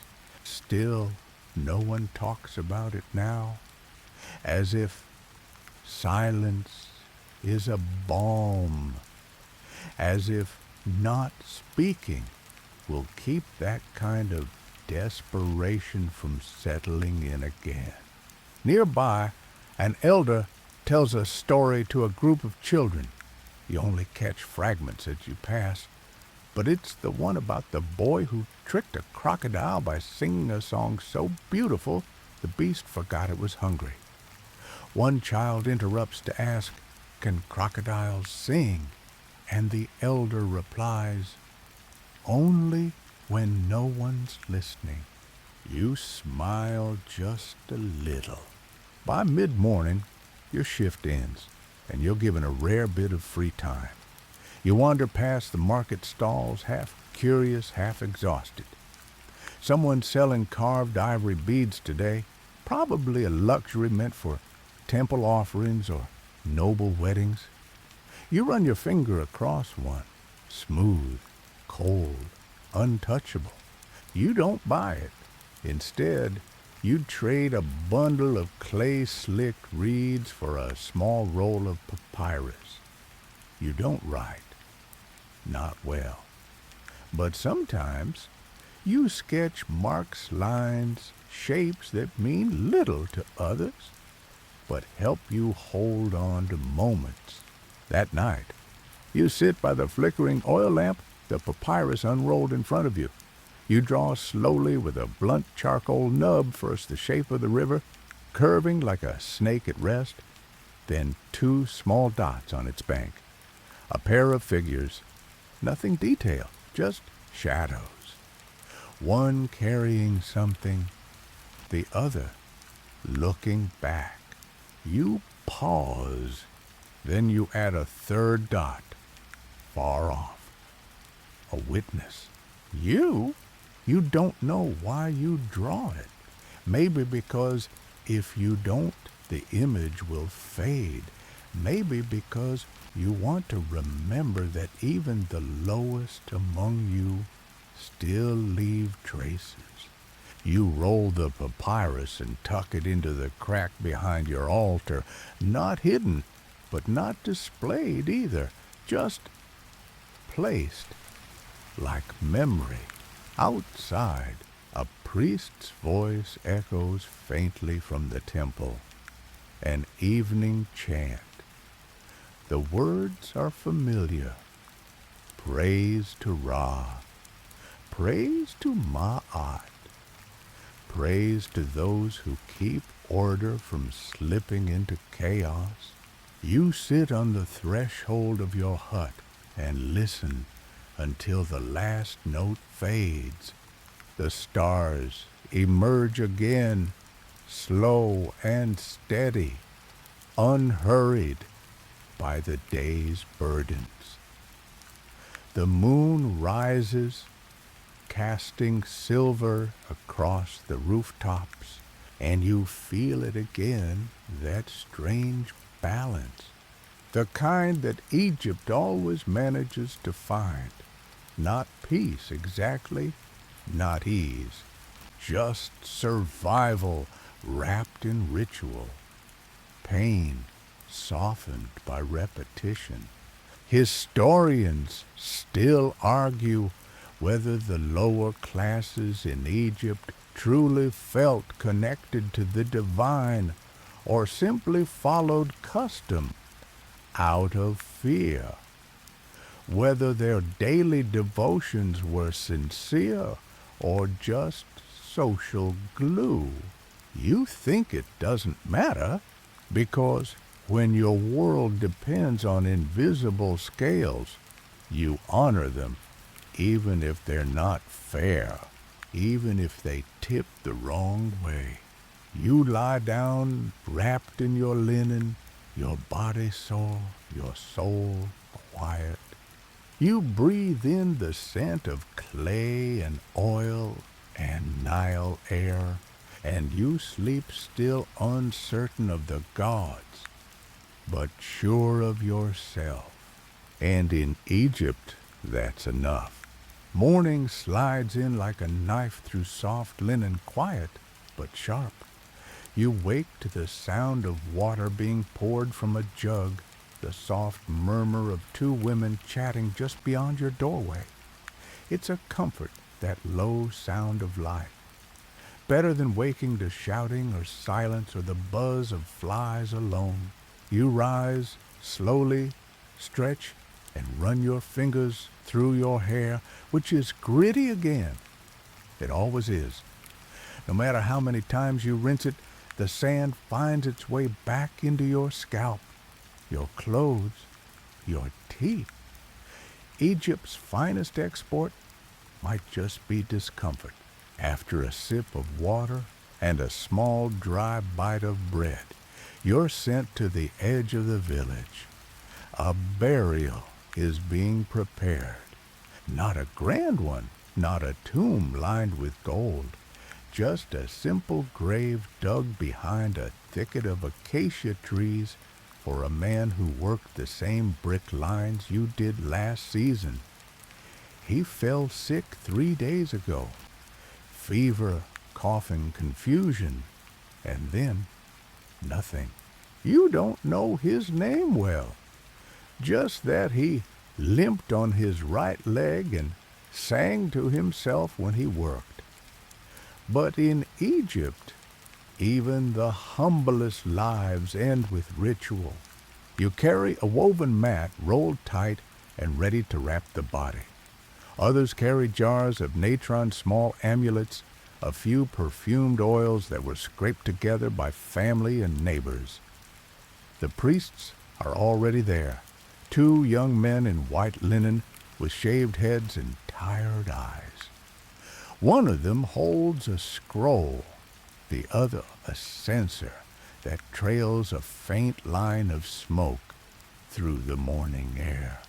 The body is brought out. It's been wrapped already.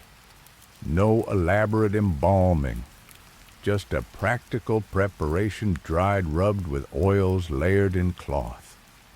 A reed amulet is tied at the throat, a crude eye of Horus.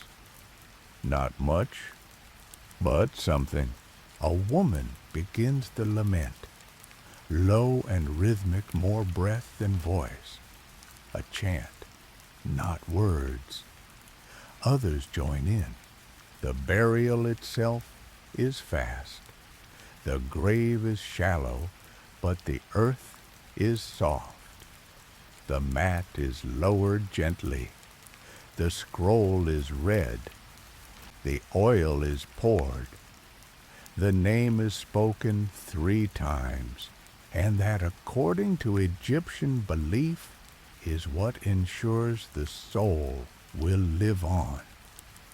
To speak a name is to give it life. To be forgotten is the real death. You linger after the others leave. A few stones are placed at the head of the grave, a gesture more than a structure. You press your fingers into the dust and draw a quick symbol beside them, a looping sign of life, the ankh. Then you rise, dust your hands, and return to the village. Back in the market square, life has resumed without pause. A woman argues about the price of onions. A boy chases a chicken that clearly doesn't want to be involved in any part of this day.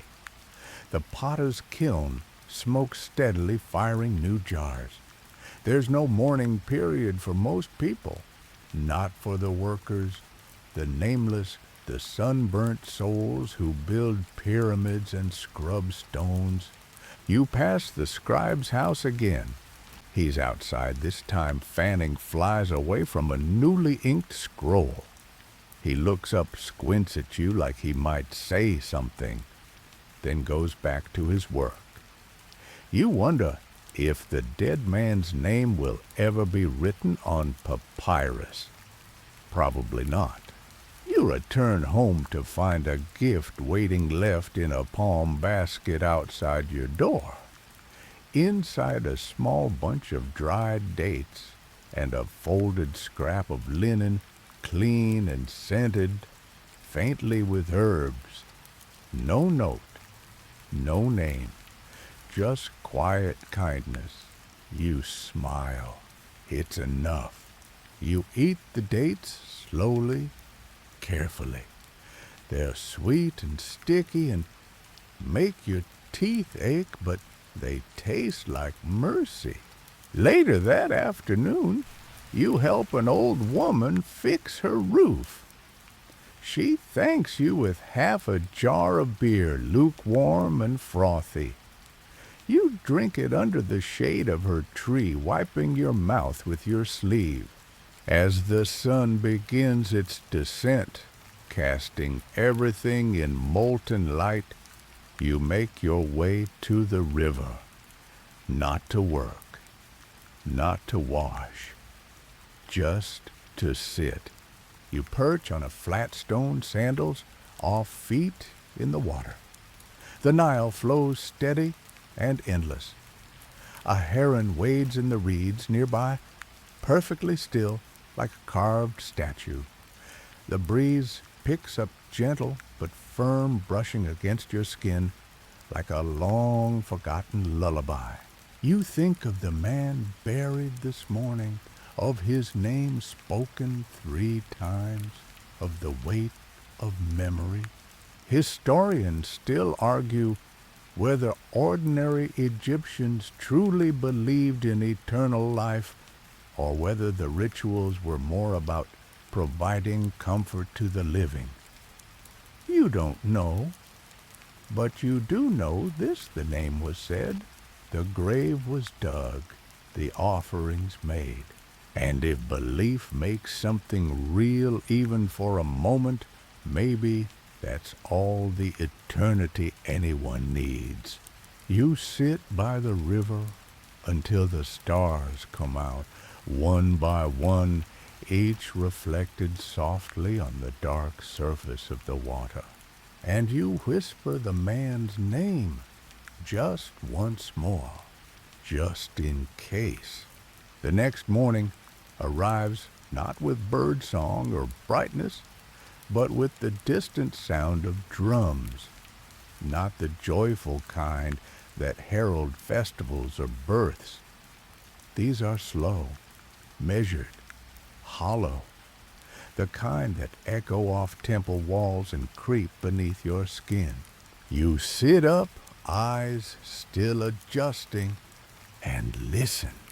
Boom, pause, boom, funerary drums, another death. So soon, you step outside where others have already gathered, heads turned toward the source of the sound. A group of priests in white linen robes passes through the village walkway, flanked by 2 torch-bearers, though no fire burns. It's more about ritual than light. Symbol over function. They move toward the temple gates with silent urgency. That's when the whispers start. It wasn't just a death. It was a tomb robbery. That phrase, those 2 words, shatter the morning stillness like pottery dropped from a height. People murmur, shuffle, glance toward one another with wide eyes and half-spoken fears. You feel your stomach clench. Tomb robbery is the ultimate crime in Egypt. Not merely theft, not even sacrilege. It is the unraveling of eternity. To disturb a tomb is to doom the dead, to violate their rest, their journey, their afterlife, and worse, to anger the gods. You follow at a distance. So does everyone. No one wants to look too curious, but everyone is. A line of villagers weaves toward the temple's edge, stopping before the high outer wall where a side tomb had been sealed just weeks ago. A minor noble's burial, not a pharaoh's, but still sacred. Now the seal is broken. The tomb door hangs open at an angle, the plaster cracked, the sigils smudged. A priest stands at the entrance arms, crossed, brow furrowed. He says nothing, but his silence screams. Inside, you can just make out the shadows of the investigators, scribes, priests, and two guards stepping cautiously into the chamber beyond. Someone beside you mutters, "The amulets are gone. All of them." Another adds, "So are the linen wrappings. They left the bones." That makes you shiver. Even the poorest Egyptians are buried with care.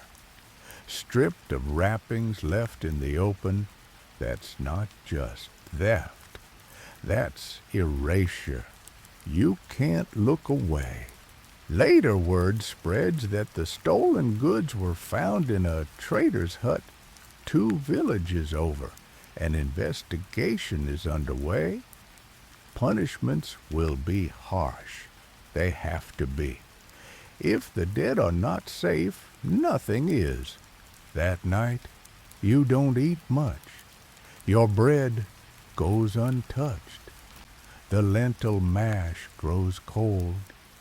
You sit near your altar staring at the carved eye of Horus embedded in the wall above it. You think about your own burial someday. Will it be in a marked grave?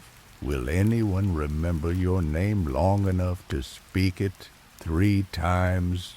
You think about those bones stripped bare and left exposed, and the men who did it, not starving villagers, not desperate fathers, but professional thieves, trained, cold, calculating.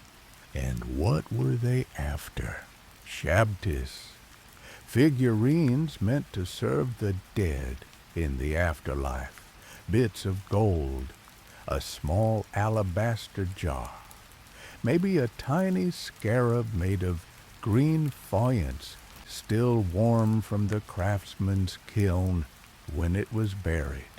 Trinkets to you, but to the dead, a passport to peace.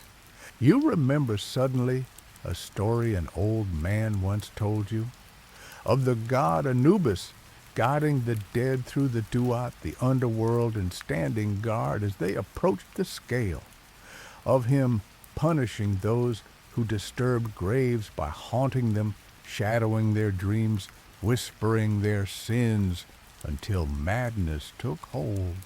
You wonder if that's just a myth or if it's a warning. Historians still debate the scale of tomb robbery in ancient Egypt. Some believe it was rare and harshly punished. Others say it was widespread, institutionalized, even guards and officials in on the scheme, splitting treasures under moonlight. But no matter the scope, the belief remained the same: disturb the dead and you invite wrath. Later that night, you walk toward the edge of the fields where the stars burn cold and quiet above you. You crouch in the dirt and press your fingers into the soil, tracing the outline of an imaginary tomb. Then you scoop up a handful of earth and let it fall slowly through your fingers, dust to dust. Not just poetic, literal. In Egypt, everything returns to the earth. Bread, bone, gold, memory. You look up at the stars. You speak a name, any name. The name of the man from the simple grave, the one whose funeral you helped with. You speak it again softly, a tether, a kindness, and then you say your own name under your breath. Just once, not for vanity, just so the gods don't forget you. Not yet. The following morning, as if the universe craved contrast, the air is bright and unnervingly cheerful. The sky has scrubbed itself clean, the breeze carries hints of flowering papyrus, and the birds seem entirely unaware of yesterday's sacred breach. Life, it seems, has no time for mourning when work still needs doing. You join a group heading to the outskirts of the village. Today's task is field clearing, not planting, not harvesting, just clearing. The flood season is coming soon, and the land needs to be scraped clean of debris and old roots before it disappears beneath the Nile's murky water. Every year it rises. Every year it recedes. Every year you start over. You swing a dull bronze blade hacking through dry undergrowth. With every stroke, dust rises. Flies hover. Your arms burn, your back aches. Again, always, there's a rhythm to the work, and soon you fall into it. Chop, drag, breathe. Repeat. You don't talk much, but someone near you hums a working tune, soft and nasal, more breath than melody. You catch yourself matching the pace of your swings to the beat. It's strange. You're surrounded by dried roots, broken sticks, thorny weeds, and yet the scent in the air is oddly sweet. You glance up. Blossoms. A cluster of blue lotus flowers are blooming near a muddy bank. You wander over during a short rest crouch and reach out to touch one. The petals are velvety and radiant, like the gods themselves decided to grow color into the dullness. You inhale deeply. It smells like nothing you can describe. Just alive. The lotus was sacred in Egypt, a symbol of rebirth, of the sun's daily rising, of creation itself. The gods were said to have emerged from its bloom at the dawn of time. Pharaohs painted them onto tomb walls. Priests floated them in basins during rituals. Lovers wove them into garlands for weddings. You pluck a single blossom, carefully, reverently. You don't know why. Maybe because today you need a symbol of something that doesn't get stolen, broken, or buried too soon. You tuck it behind your ear as you return to the others. Someone snorts. Another grins. Trying to marry into royalty, one of them teases. You grin back. Just trying to smell better than my breakfast. Laughter follows. Light, real needed. By midday, the clearing is done. You rinse your arms in the irrigation ditch and watch a group of children toss pebbles into the water, trying to hit a floating piece of bark.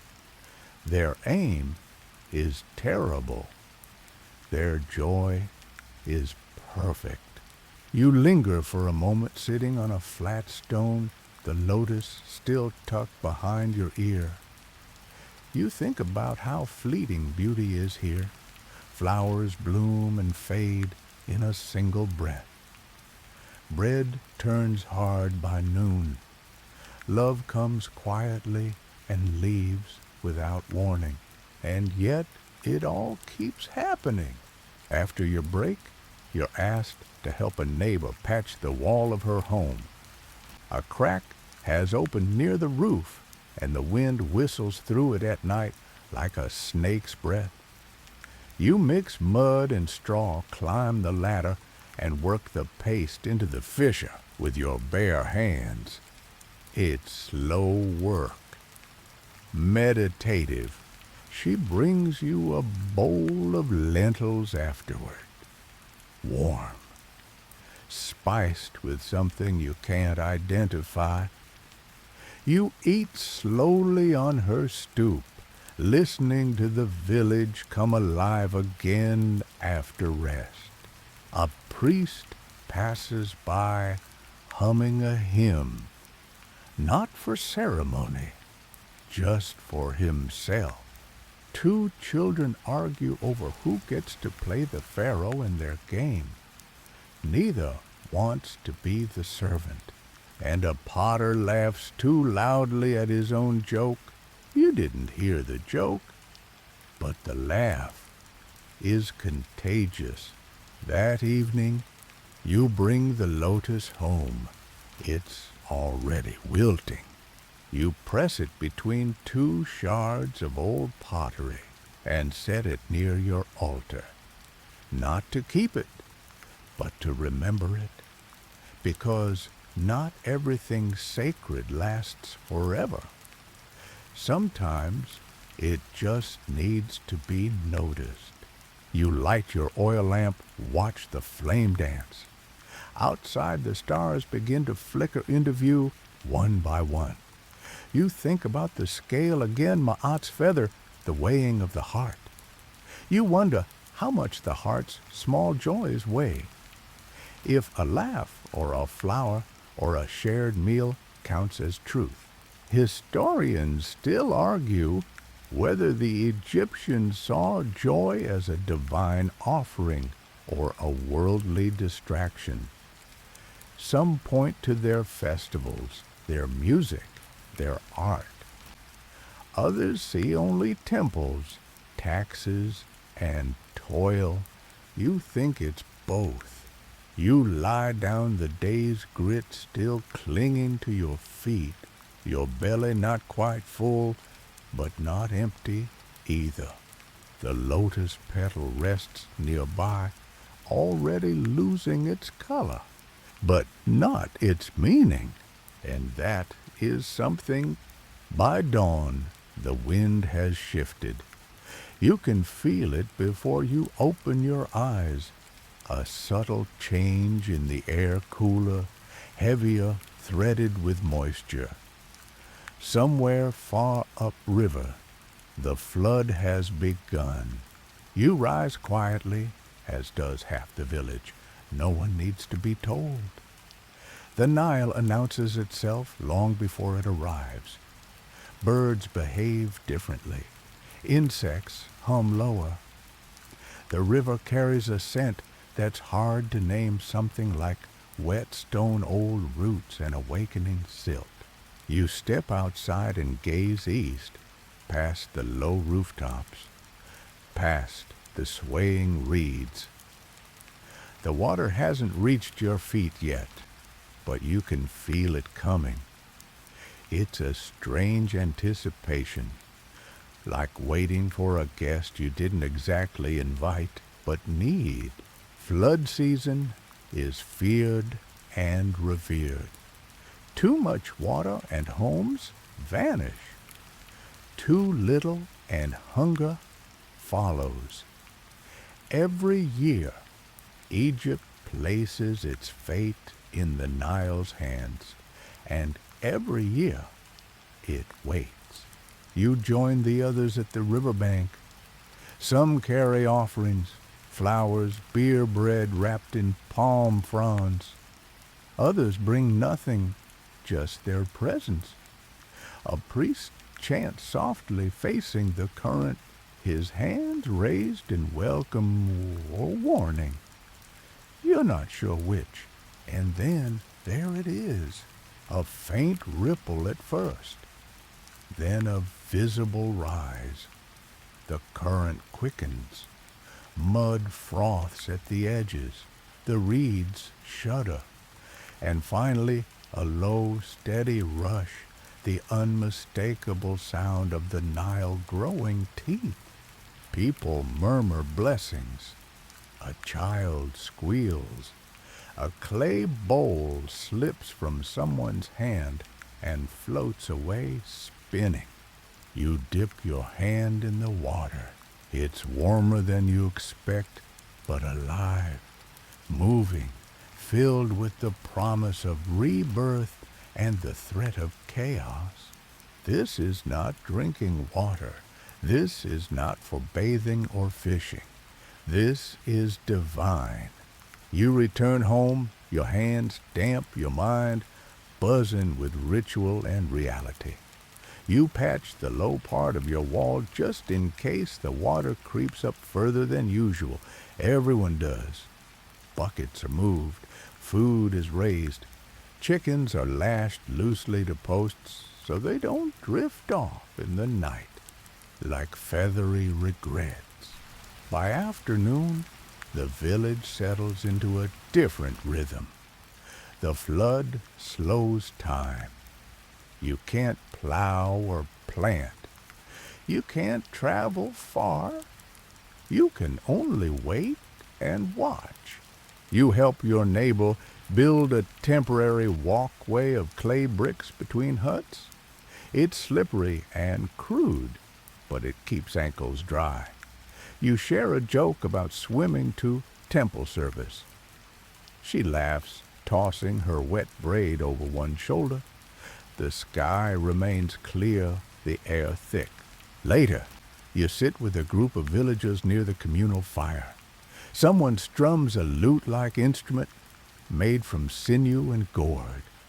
Another tells a story about the god Hapi, who brings the inundation. He's not one of the glamorous gods, no animal head, no thunderous wrath. He's round-bellied, serene, the color of wet silk. And yet he holds Egypt's fate more tightly than anyone else. One elder swears Hapi favors those who make small offerings of bread shaped like fish. Another says you must whisper his name into the river on flood day or he takes offense. A third simply shrugs. The Nile comes because it comes. Historians still debate whether the ancient Egyptians truly believed the flood was a god's doing or if they understood the seasonal patterns from upriver. But belief here isn't about explanation. It's about relationship. The Nile gives, the Nile takes, and you must treat it like a living thing, not out of fear, but respect. That evening, you carry a bowl of barley beer to the water's edge. You kneel, pour it slowly, and whisper your thanks, not because you expect a response, but because something in you demands it. Then you sit for a while watching the moon rise over the river.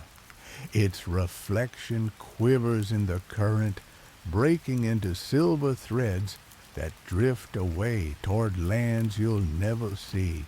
A bird calls in the distance, maybe a heron, maybe something older. Back at your hut, the water laps gently at the far edge of your doorstep. Not a threat, not yet. Just a reminder that nothing in Egypt stays still for long. You tuck yourself into your mat, listening to the distant trickle of gods arriving. You wonder, what would the Nile say if it could speak? Would it complain of all the prayers poured into it? Would it boast about the cities it built? Would it laugh at the idea of being tamed? You close your eyes to the sound of water meeting earth, and you sleep, carried by the current. By the time you wake, the water has risen higher. Not alarmingly so, just enough that the edge of your doorway is now a shallow stream, and stepping outside means stepping into the Nile, quite literally. You splash out barefoot, careful not to slip and chuckle under your breath.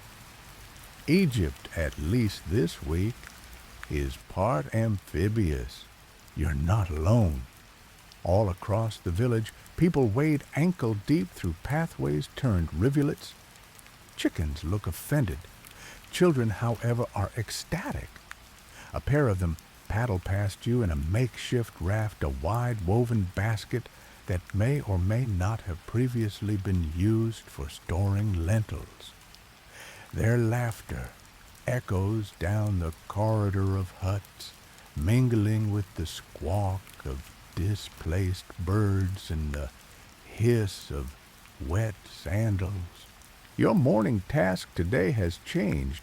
There's no brickwork to haul, no fields to tend. Instead, you're helping shore up the animal pens on the higher ground. The goats, for one, are not handling this flood with grace. One of them has decided the ramp to the storage hut is hers now, and you spend a good 10 minutes coaxing her off it with a reed stick and a handful of half-spoiled barley. Once they're secure, you turn to assist with another errand ferrying jars to the temple granaries, those high-ceiled chambers where the real wealth of the land is stored grain. You shoulder one heavy jar, then another, carefully balancing them on a board as you trudge through water that's now up to your calves. The temple, as always, remains calm, elevated, dry. Its steps are swept daily, and its interior smells of incense, not damp. A young scribe accepts your delivery with a nod and scribbles something on a tablet without really looking at you. You glance into the storehouse before he closes the door rows of clay jars stacked higher than your shoulders. Enough grain to feed the village for a season. Maybe two. You step back out, returning to your watery path. On your way home, you pass a small shrine barely more than a carved stone in the reeds. Someone's added an offering, a piece of lotus root, a tiny figurine shaped like a fish, and a string of beads. A prayer for protection, perhaps, or for patience, or maybe just for a little peace. You kneel and whisper your own wish. No words, really, just a breath pressed gently into the air. Then something catches your eye. A crocodile, small but unmistakable, gliding silently near the far bank. You freeze, every muscle tense. It doesn't approach. It doesn't even look your way.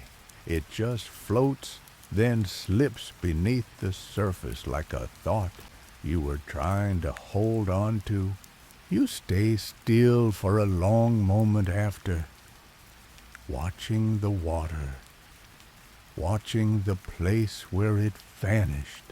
Crocodiles were sacred once, embodiments of Sobek, the god of power, protection, and sometimes vengeance. Temples were built for him. Priests kept pools where sacred crocs were fed and pampered.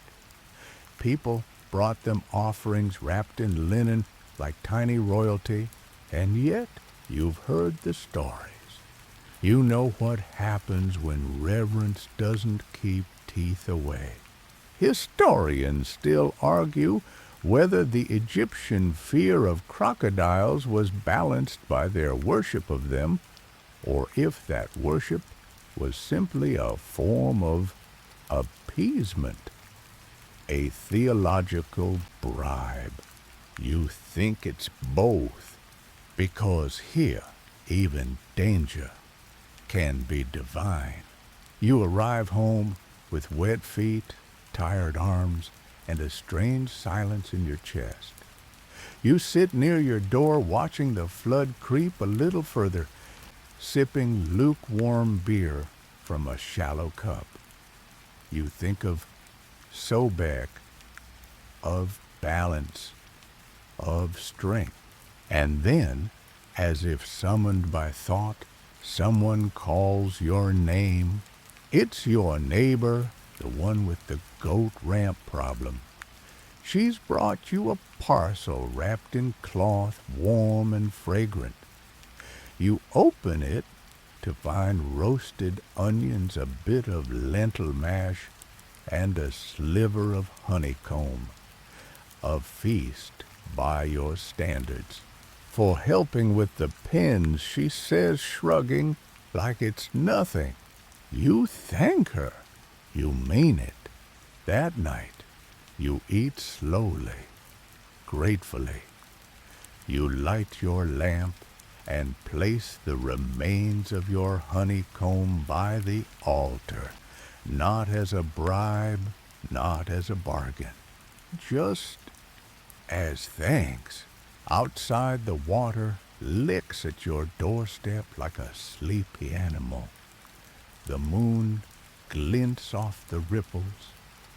Somewhere far off, a sistrum jingles, probably a priest welcoming the flood's blessing in chant. And you realize something. The Nile isn't just a river, it's a teacher. And tonight, its lesson is clear. Even when the world overflows, rituals balance meals, small kindnesses they still hold. The water lingers for days. It wraps the village in its wide embrace, a soft invasion that seeps into corners under walls and across thresholds. But no one panics. This is not disaster. It's Egypt's heartbeat rising and falling like breath. Still adjustments must be made. You begin your morning by helping extend the raised pathways. More bricks, more woven mats. You carry bundles of reeds from the storage hut, balancing them on your shoulder as you wade ankle deep through water that now glimmers with scattered flower petals, leftovers from a small offering ceremony earlier that morning. Even the river wears jewelry when it's in season.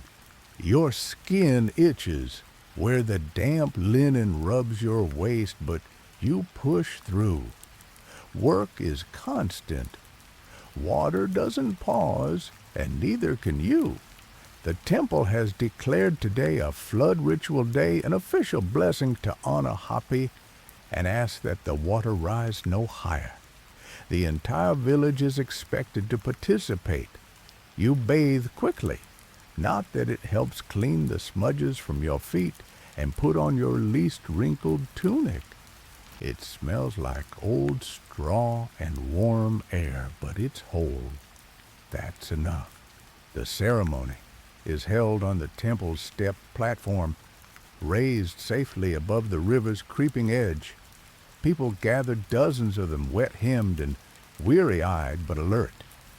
You stand among them, watching the priests assemble in glinting white linen, carrying bundles of lotus and bowls of burning resin. They chant. The same words repeated again and again until they stop sounding like speech and become sound itself, waves, hums, rhythms. You let yourself drift into it. One priest carries a carved bowl filled with Nile water, dyed blue with groundstone, and sprinkles it across the crowd. A few drops land on your brow, cool and unexpected. You blink. You don't smile, but something in you eases. Another priest lifts a statue of Hapi, belly round arms, cradling bundles of wheat. He is both ridiculous and revered, a joyful figure carved into tombs and temples, alike proof that the divine could look like abundance and not just wrath. Offerings are placed at his feet, bread shaped like fish, tiny clay boats, flower crowns. You add a smooth stone taken from your home's threshold, warm from your hand. It's not much, but it matters, or so you hope. After the ritual, the mood lightens. Children are allowed to play near the steps. Music begins low and stringed, accompanied by hand claps.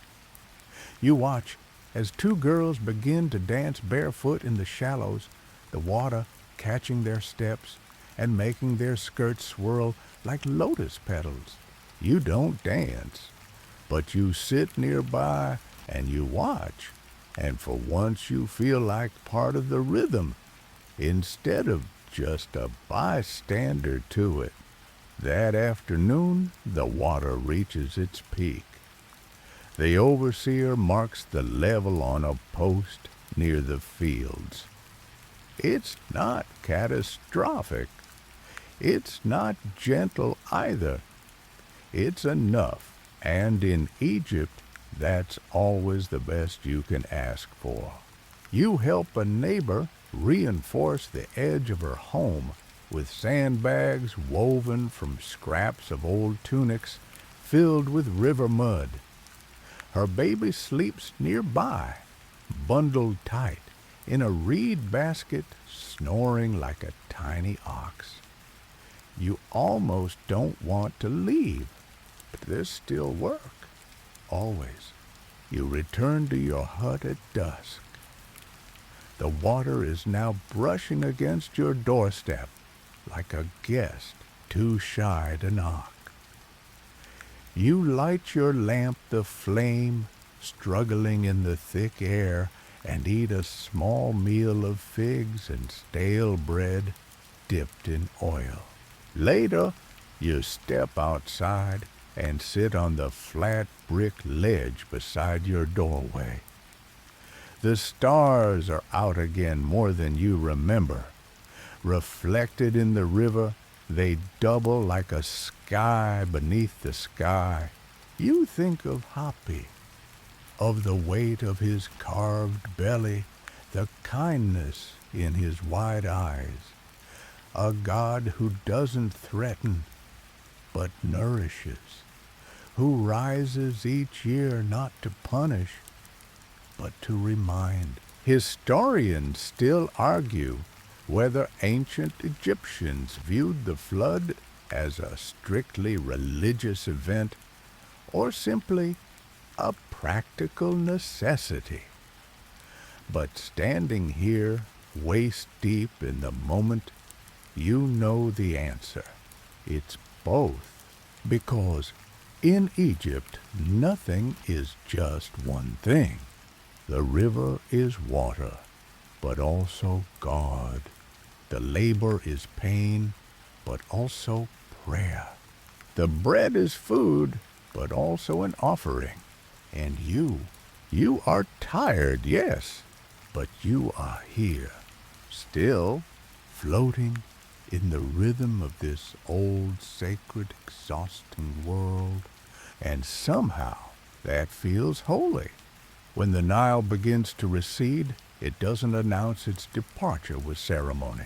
It simply leaves inch by inch like a guest who quietly gathers their things while the party still hums. You wake one morning to find the water no longer laps at your doorstep, and the shallow pools between huts have thinned into ribbons of damp earth. The air smells different too, less like fish and river lilies, more like mud and mold and something newly unearthed. As the water pulls back, it reveals what it has carried: tangled roots, smooth stones, lost sandals, the occasional dead fish. The land is slick, dark, glistening with promise and ruin. Today, you join the flood assessment team, not a formal title, just a handful of villagers walking the edge of the fields, poking the ground with sticks, and muttering about silt depth. You're one of them. The flood was generous this year. The earth is rich, soft, and ready. Soon the plowing will begin. You help mark off sections with small reed flags, one for each family who tends a plot. Your fingers are still pruning from days in the water, but the work feels purposeful. Planning, preparing. It's different from hauling and lifting. It hints at future abundance. As you work, you pass a boy who's burying something small near the edge of his family's plot. You stop and watch. He looks up sheepishly, then reveals it, a clay figure shaped like a cat. It's a charm, he says, to keep mice away. You nod, impressed. Not because it will work necessarily, but because it shows he's already learned the most Egyptian lesson of all. Never start without blessing the earth first. You think about your own plot. You don't have one, not really. You're not a landholder. You trade labor for barley, beer, bread, and shelter. But maybe if you save enough this season, you'll rent a strip of land next year. Plant your own barley. Harvest it with your own hands. Maybe you glance at the dark fields and feel the idea root itself in your chest. Later, you return to the village. People are cleaning, repairing, rebuilding what the water has softened or shifted. A woman mends her cooking pit with a plaster of clay and straw. Children scrub walls with wet brushes, their laughter echoing like birdsong across the rooftops. You help raise a grain platform with your neighbor, a few feet of brick and wood to keep next season's harvest dry and off the ground. She thanks you with a chunk of date cake and a sip of tamarind water. You thank her with a smile you didn't know you had left in you. That night, you return home sore but grounded. You rinse your feet in a shallow bowl, scrape the mud from your ankles, and sit quietly near your altar. You light the lamp just a small flame tonight. It dances weakly in the damp air, but it's enough. You place your hand on the floor palm, flat against the cooling stone. You think of what this ground has held, the weight of your feet, the scrape of sandals, the shuffling dance of children during a rain chant, the resting head of a neighbor who wept when her husband died, the blood of a butchered goat, the spill of beer during a festival, the press of your own back when you collapsed from exhaustion. And still the earth takes it all, soaks it up, gives again. You press your other hand over your heart and whisper, "May I be steady like the ground." Outside, the stars reappear fewer, now hidden behind post-flood clouds. But they're still there, always. Historians still argue whether ancient Egyptians truly understood the science of flooding, or if they believed only in Hapi, in divine will, in omens and prayers. But you think they didn't separate those things? You can believe in gods and still read the river. You can track water levels and still leave bread at a shrine. You can feel your body ache and still call that ache holy. You lie down on your mat arms, sore hands caked in dry silt, and you let the silence hold you. You are poor. You are tired. You are unknown. But tomorrow you will walk into the field and plant. You wake before the sun, long before the rest of the village stirs. There's a stillness to this hour that feels sacred, like the gods are holding their breath, waiting for the first bird to remember its song. You sit up, stretch, and feel the ache in your spine announce itself, familiar, steady, almost reassuring now. Today is a planting day. You gather your things, a carved wooden hoe, a coil of twine, a small pouch of barley seeds that aren't yours. They belong to the family whose land you'll help till, but they rattle like hope in your hand. You sling a strip of linen across your forehead to catch sweat that hasn't yet formed, and you step into the dew-heavy morning. The fields, still damp from the flood, glisten in the half-light. Silt clings to everything. It's thick, dark, nutrient-rich. It's life. You know this. Everyone knows this.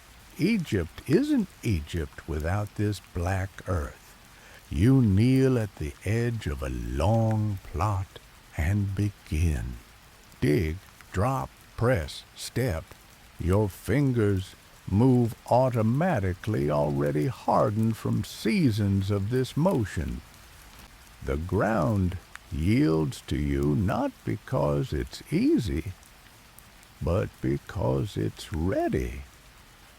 There's a difference. Beside you, the landowner works with her two eldest sons. She doesn't speak much, just hums quietly, the tune broken only by the occasional instruction barked to the younger boy, who keeps forgetting where he left the seed pouch. Another worker nearby tells a joke about a farmer, a donkey, and a scribe who can't count past 5. You laugh, not because it's funny, but because it's something to hold on to. A priest walks past with a bowl of incense, muttering blessings as he swings it over the plots. The smoke trails behind him in lazy spirals, and the scent of frankincense cuts through the heavy morning air. You bow your head slightly, not out of piety, but because it feels appropriate. You break only when the sun has fully risen and your hands feel like they've soaked in the river all over again. You sit on an upturned basket and accept a piece of flatbread smeared with garlic paste and folded around a sliver of dried fish. It's salty. It's warm. It's perfect. And then you plant again. Later, as the sun climbs higher and your tunic clings to your back like a second skin, you pause for water. You walk to the edge of the field where a clay jar has been shaded under a palm frond. As you drink cool water trickling down your chin, you spot something unusual in the dirt near your foot. A scarab, not an amulet, a real one. Shiny black, pushing a ball of dung with determination that seems absurd given the scale. You squat and watch. In ancient Egypt, the scarab symbolized rebirth, transformation, the rolling of the sun across the sky. Khepri, the god of the morning sun, was depicted with a scarab head, ever pushing light into being. You smile, not at the symbolism, but at the fact that even this insect is working harder than the average priest. You move on. By evening, the seeds are planted, the ground patted flat, the furrows lined like careful script. You help gather tools, shake out baskets, and rinse your arms in a nearby canal. The mud clings to you still. It always will. You walk back to the village slowly, Sandals, half-soaked steps, slow. At home, you strip off your tunic and hang it over the doorway to dry. Your body glistens with salt and dust. You lie down on your mat and stare up at the low ceiling beams, each one blackened with years of oil smoke and festival soot. You think of the seeds beneath the soil resting now trusting the water, the sun and the rhythm of a world that is older than memory. Historians still argue whether the average Egyptian farmer understood agricultural science or merely repeated traditions without question. But there's no separation between knowledge and tradition when both live in your hands. You plant because you must, because someone did before you, because someone will after, and because even when you don't understand the gods, the soil still opens when asked. You close your eyes. Tomorrow, the cycle will continue, but tonight you rest, covered in the scent of Nile silt, warmed by the breath of a land that somehow still wants you here. The days blur together now. Wake, work, wash, sleep, but not in a dull way. More like music repeating a favorite phrase, familiar, comforting, just slightly changed each time. You wake with the sun already rising burnished gold on the horizon. Your feet ache before they even touch the ground. Outside, the fields shimmer with moisture, and tiny shoots have begun to appear, green threads stitching life back into the soil. It's working. The planting is taking root. You smile faintly to yourself, not because you own those shoots, you don't, but your hands helped bring them here, and that means something. Your task today is in the granary, helping take inventory before the new season's harvest arrives. It's dry, dusty work. You count baskets, seal jars, sweep grain husks into corners. The head scribe watches with the bored stare of someone who's been surrounded by abundance for too long. But you don't mind. There's a rhythm to the counting. The feel of papyrus scrolls in your hand, the scent of stored wheat, earthy sweet, and just a little sour where the damp has touched it. You trail your fingers along the edge of a carved symbol on one of the walls, a sheaf of grain nestled between two hands. It's not just decoration, it's a promise.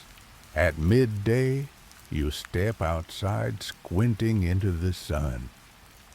The village is alive with motion, children chasing one another around drying linen, dogs barking at shadows, a man arguing with his ox. The world continues. You sit beside an older woman near the well. She's weaving a basket, her hands moving automatically, her voice quiet as she tells you how her grandfather once predicted the flood 2 days before the priests did, just by watching the wind.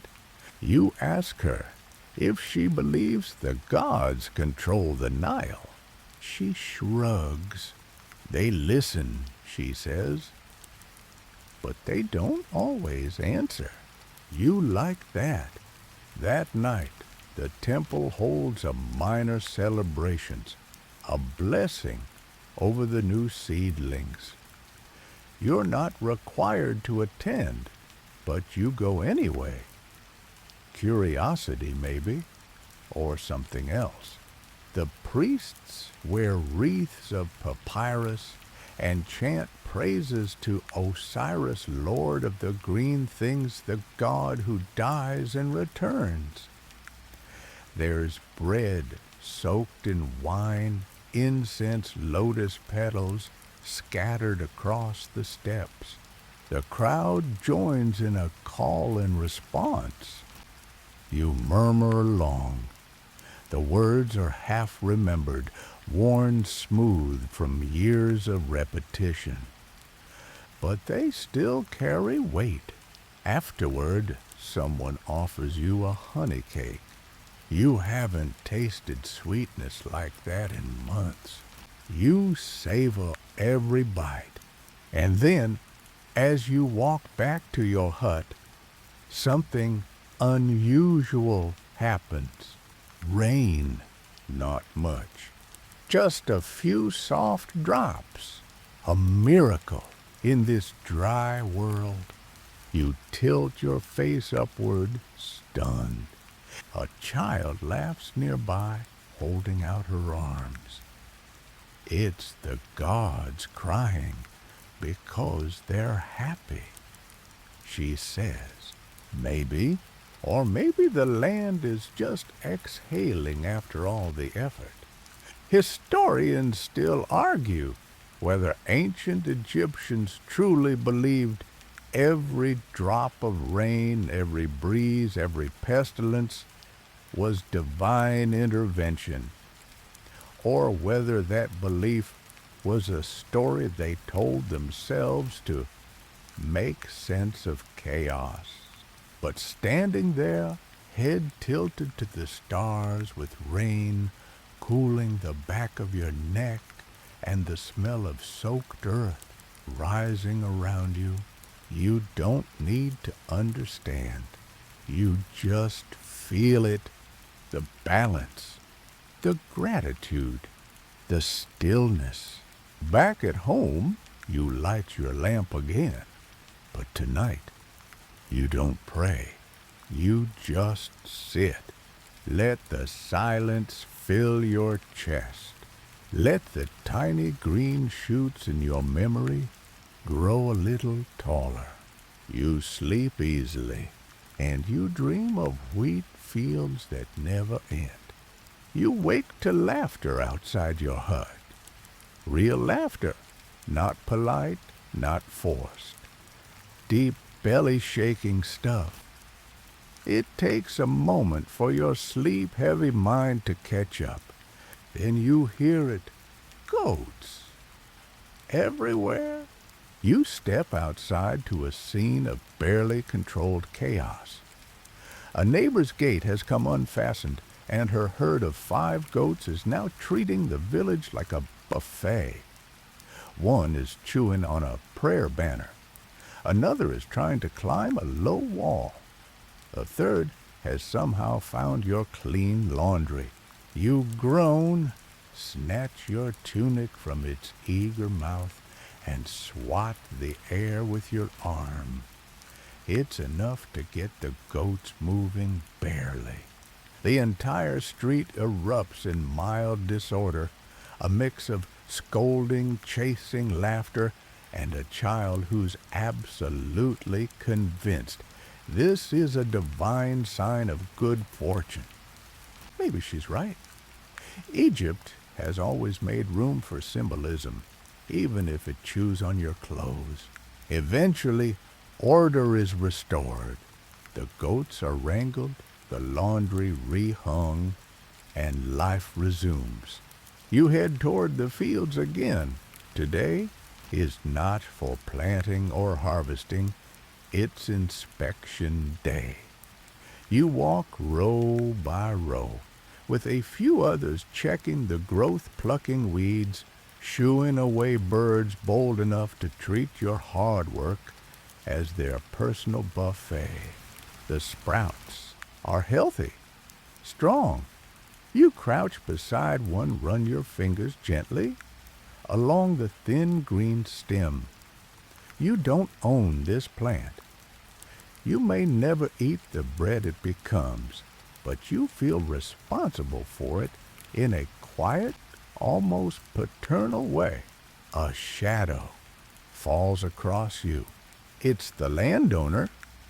She nods in approval, then does something unexpected. She kneels, places a small clay scarab at the base of the plant, and covers it with soil. For protection, she says.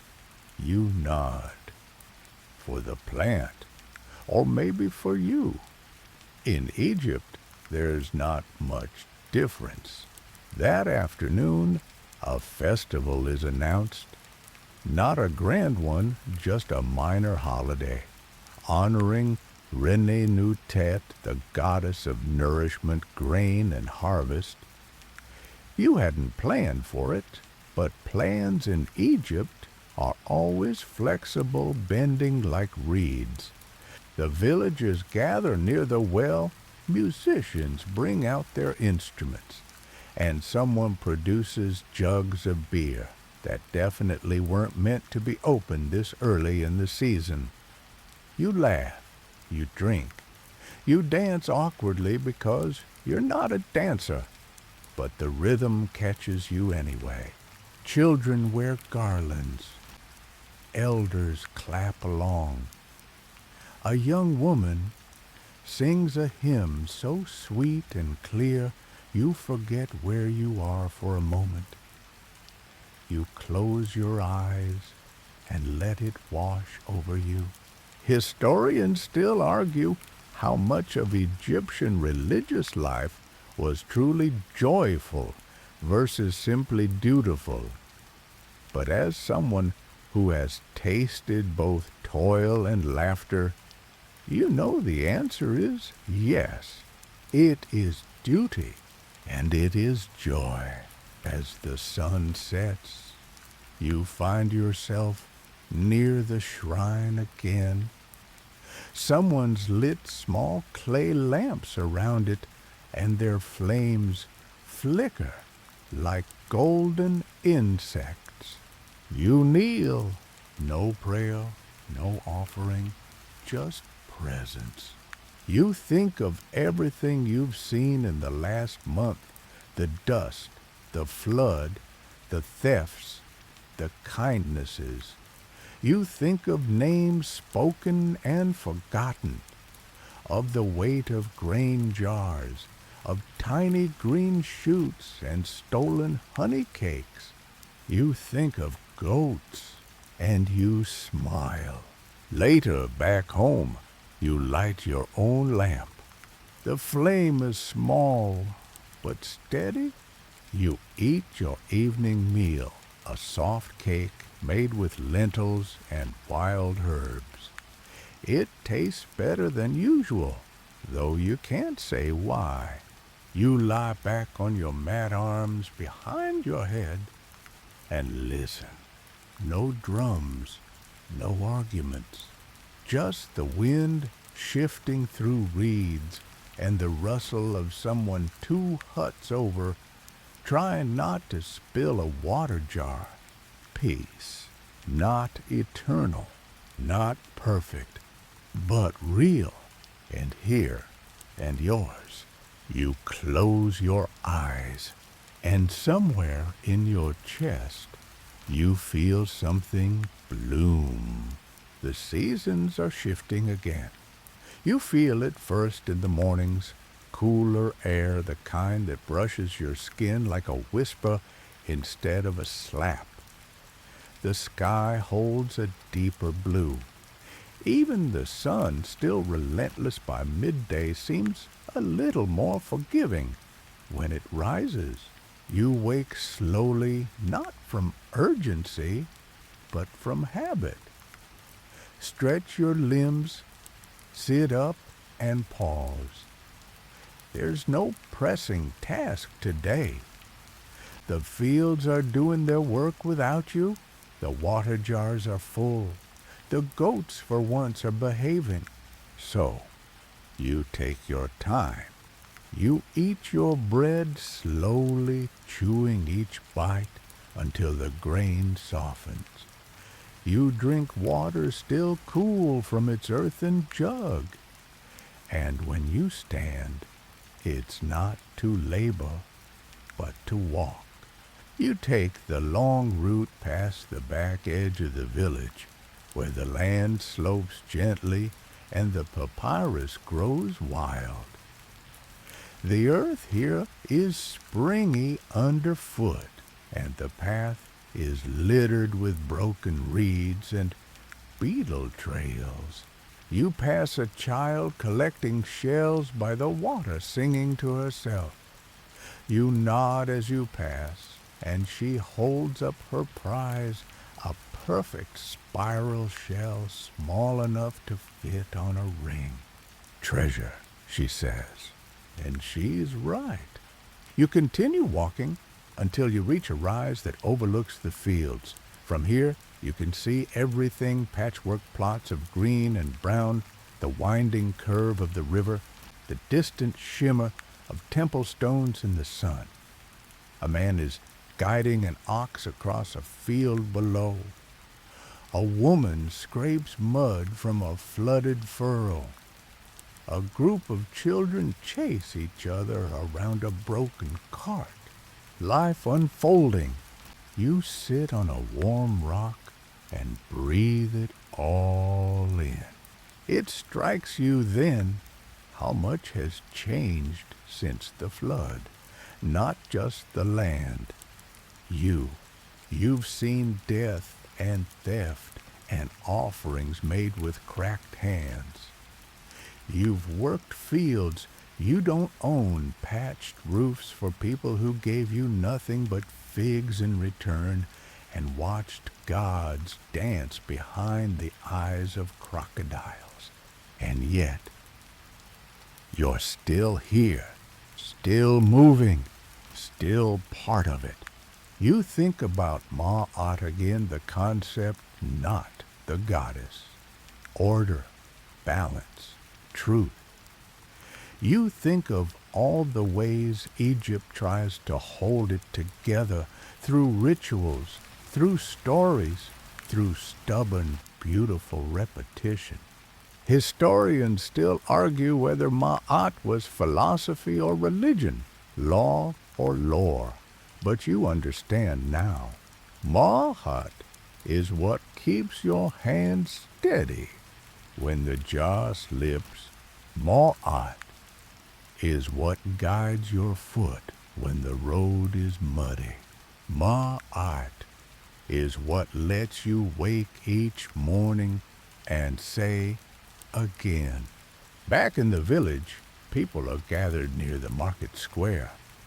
A traveling performer has arrived, one of those odd, wiry men with a drum and a pet monkey and more jokes than teeth. The children are already shrieking with laughter. Even the elders lean forward curious. You join them, not because you expect greatness, but because sometimes greatness is simply sharing a laugh with your neighbor while someone juggles clay cups and pretends to talk to birds. Later, the performer passes a bowl for coins.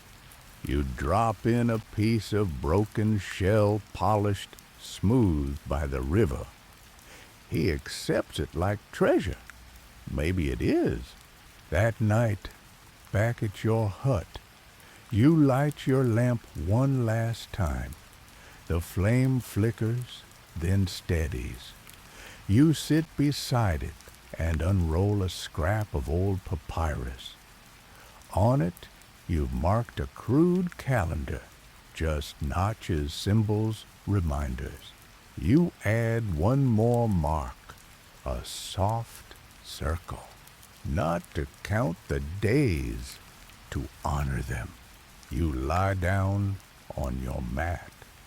The familiar creak of straw beneath your shoulders, the scent of river and smoke still clinging to the folds of your tunic. Outside, the wind moves slowly through the reeds, and you whisper into the dark, not a prayer, not a wish, just thanks. for surviving, for remembering, for being part of the story even if no one ever carves your name into stone. Tonight, everything is still. The kind of stillness that makes even the air feel sacred. You lie on your mat staring at the ceiling beams and know this will be your last night before the work begins again. The full season is upon you. Harvest will soon be here, but for now, for just one night, there is nothing to do but breathe. The oil lamp beside you burns low. Its glow paints warm amber lines across the wall, like the last rays of sun slipping over the horizon of a stone tomb. The scent of spent Smoke River clay and dry grain wraps around you. Your body is tired, but not in pain. Your back no longer screams. It simply hums a quiet ache of effort spent. Your hands, calloused and blistered weeks ago, now feel like the tools they've become tough, knowing useful. You think back on every moment of the river rising of the stolen grain of the name, spoken over a shallow grave of laughter during flood season of scarabs and lotus flowers and half-sweet bread offered by kind neighbors. These memories don't play in order. They flicker like candlelight without warning or logic, but they feel whole. You don't need to understand them. You just let them wash over you. You shift slightly, settling deeper into your mat. The straw rustles, and a breeze slips through the doorway, a soft breath of coolness from the fields beyond. It carries the scent of wheat and dust, and something older, something eternal. You listen to the frogs calling from the canal, to the distant chant of a priest wrapping up evening rites, to a dog barking once, then falling silent again. It is quiet, perfectly, absolutely quiet, and so you begin to drift. Your thoughts soften, the edges of the day begin to blur, and your mind begins to slip into that in-between place where memory and dream weave together. You are walking barefoot through the fields. The barley brushes your knees. The river is beside you, glimmering with starlight, and someone is singing. You can't quite tell who. It might be your mother. It might be the land itself. The stars above are the same stars that watched over the pharaohs, that shimmered above the first builders of stone, the first prayers whispered into water. They blink steady and ancient as if to say, yes, we remember. You step further into the dream, into the rhythm. You don't need gold. You don't need titles. You don't need to be remembered in ink or granite or scroll. You planted. You worked. You loved. You laughed. And that was enough. And as the final breath of night brushes your brow, you feel the weight of the day slip from your body. You melt into the mat, into the coolness, into the earth, into sleep.